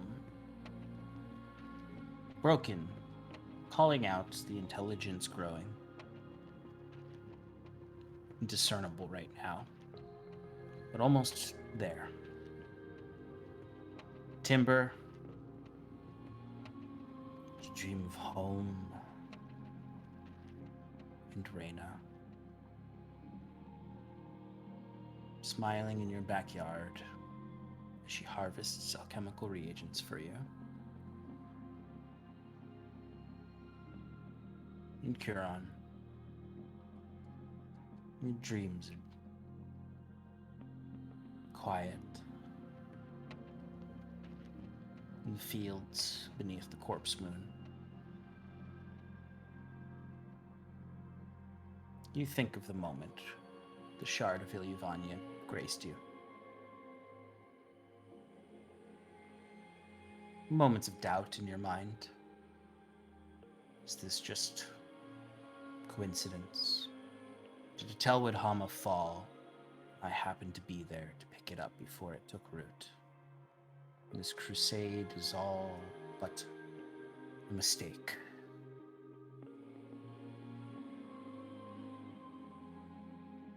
But in the light and patina of that shard, you feel the presence and warmth of Ilyuvania. And you recall the formation of the Telwood Hama and the Gosarua Nation, and that grove you made.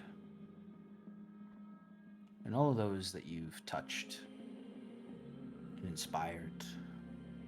You see Scarlet, you see Cal, Timber, Wiswick,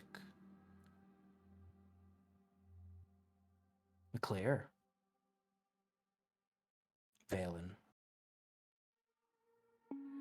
even Xeris, and even Ishtiak, and Ubara. And you've affected so many lives by leaving Elysia. More than you ever would have if you spent the next 600 years blessing ceremonies for your village. Even if you fail, you've done more for Ilyuvania than if you stayed home. And that's where we'll end.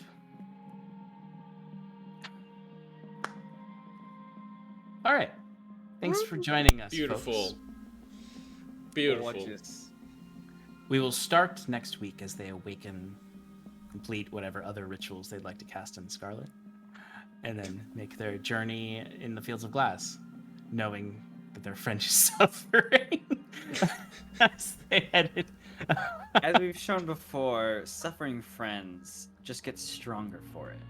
Exactly. What doesn't... But thank you so much, everyone, for joining us for another night of Advantage in Paradise. We'll be back next Monday to continue this adventure at 7 p.m. Eastern Standard Time. And we have several other events between then and now. So make sure that you check out our other programming. We have, of course, the Jasper's Game Day that will be arriving in July. The auctions for seats at those tables should be going live very soon. We are this close to settling our GMs and all our tables. Once we have all our GMs set up, we will send out that auction for you all to bid for seats with those lovely, lovely players. A reminder that we are shifting somewhat away from D&D, so there's going to be opportunities to play a bunch of different games. I'll be DMing a Quest game. I know that Stefan's going to be DMing a Genesis Star Wars game. Shannon's doing D&D. I'm doing 5e. but, Yeah, I'm doing and Clayton's doing Monster of the Week. It's going to be awesome. So join us for that. Bid, support a great charity, and also have some fun along the way. Thursday night, we've got Relaxing in Paradise with me, where we will finish painting the sand lurker, the glass lurker, and we will also paint Katya if it arrives in time. And hopefully playing some games. Might even jump into... What'd you say? Oh, yeah.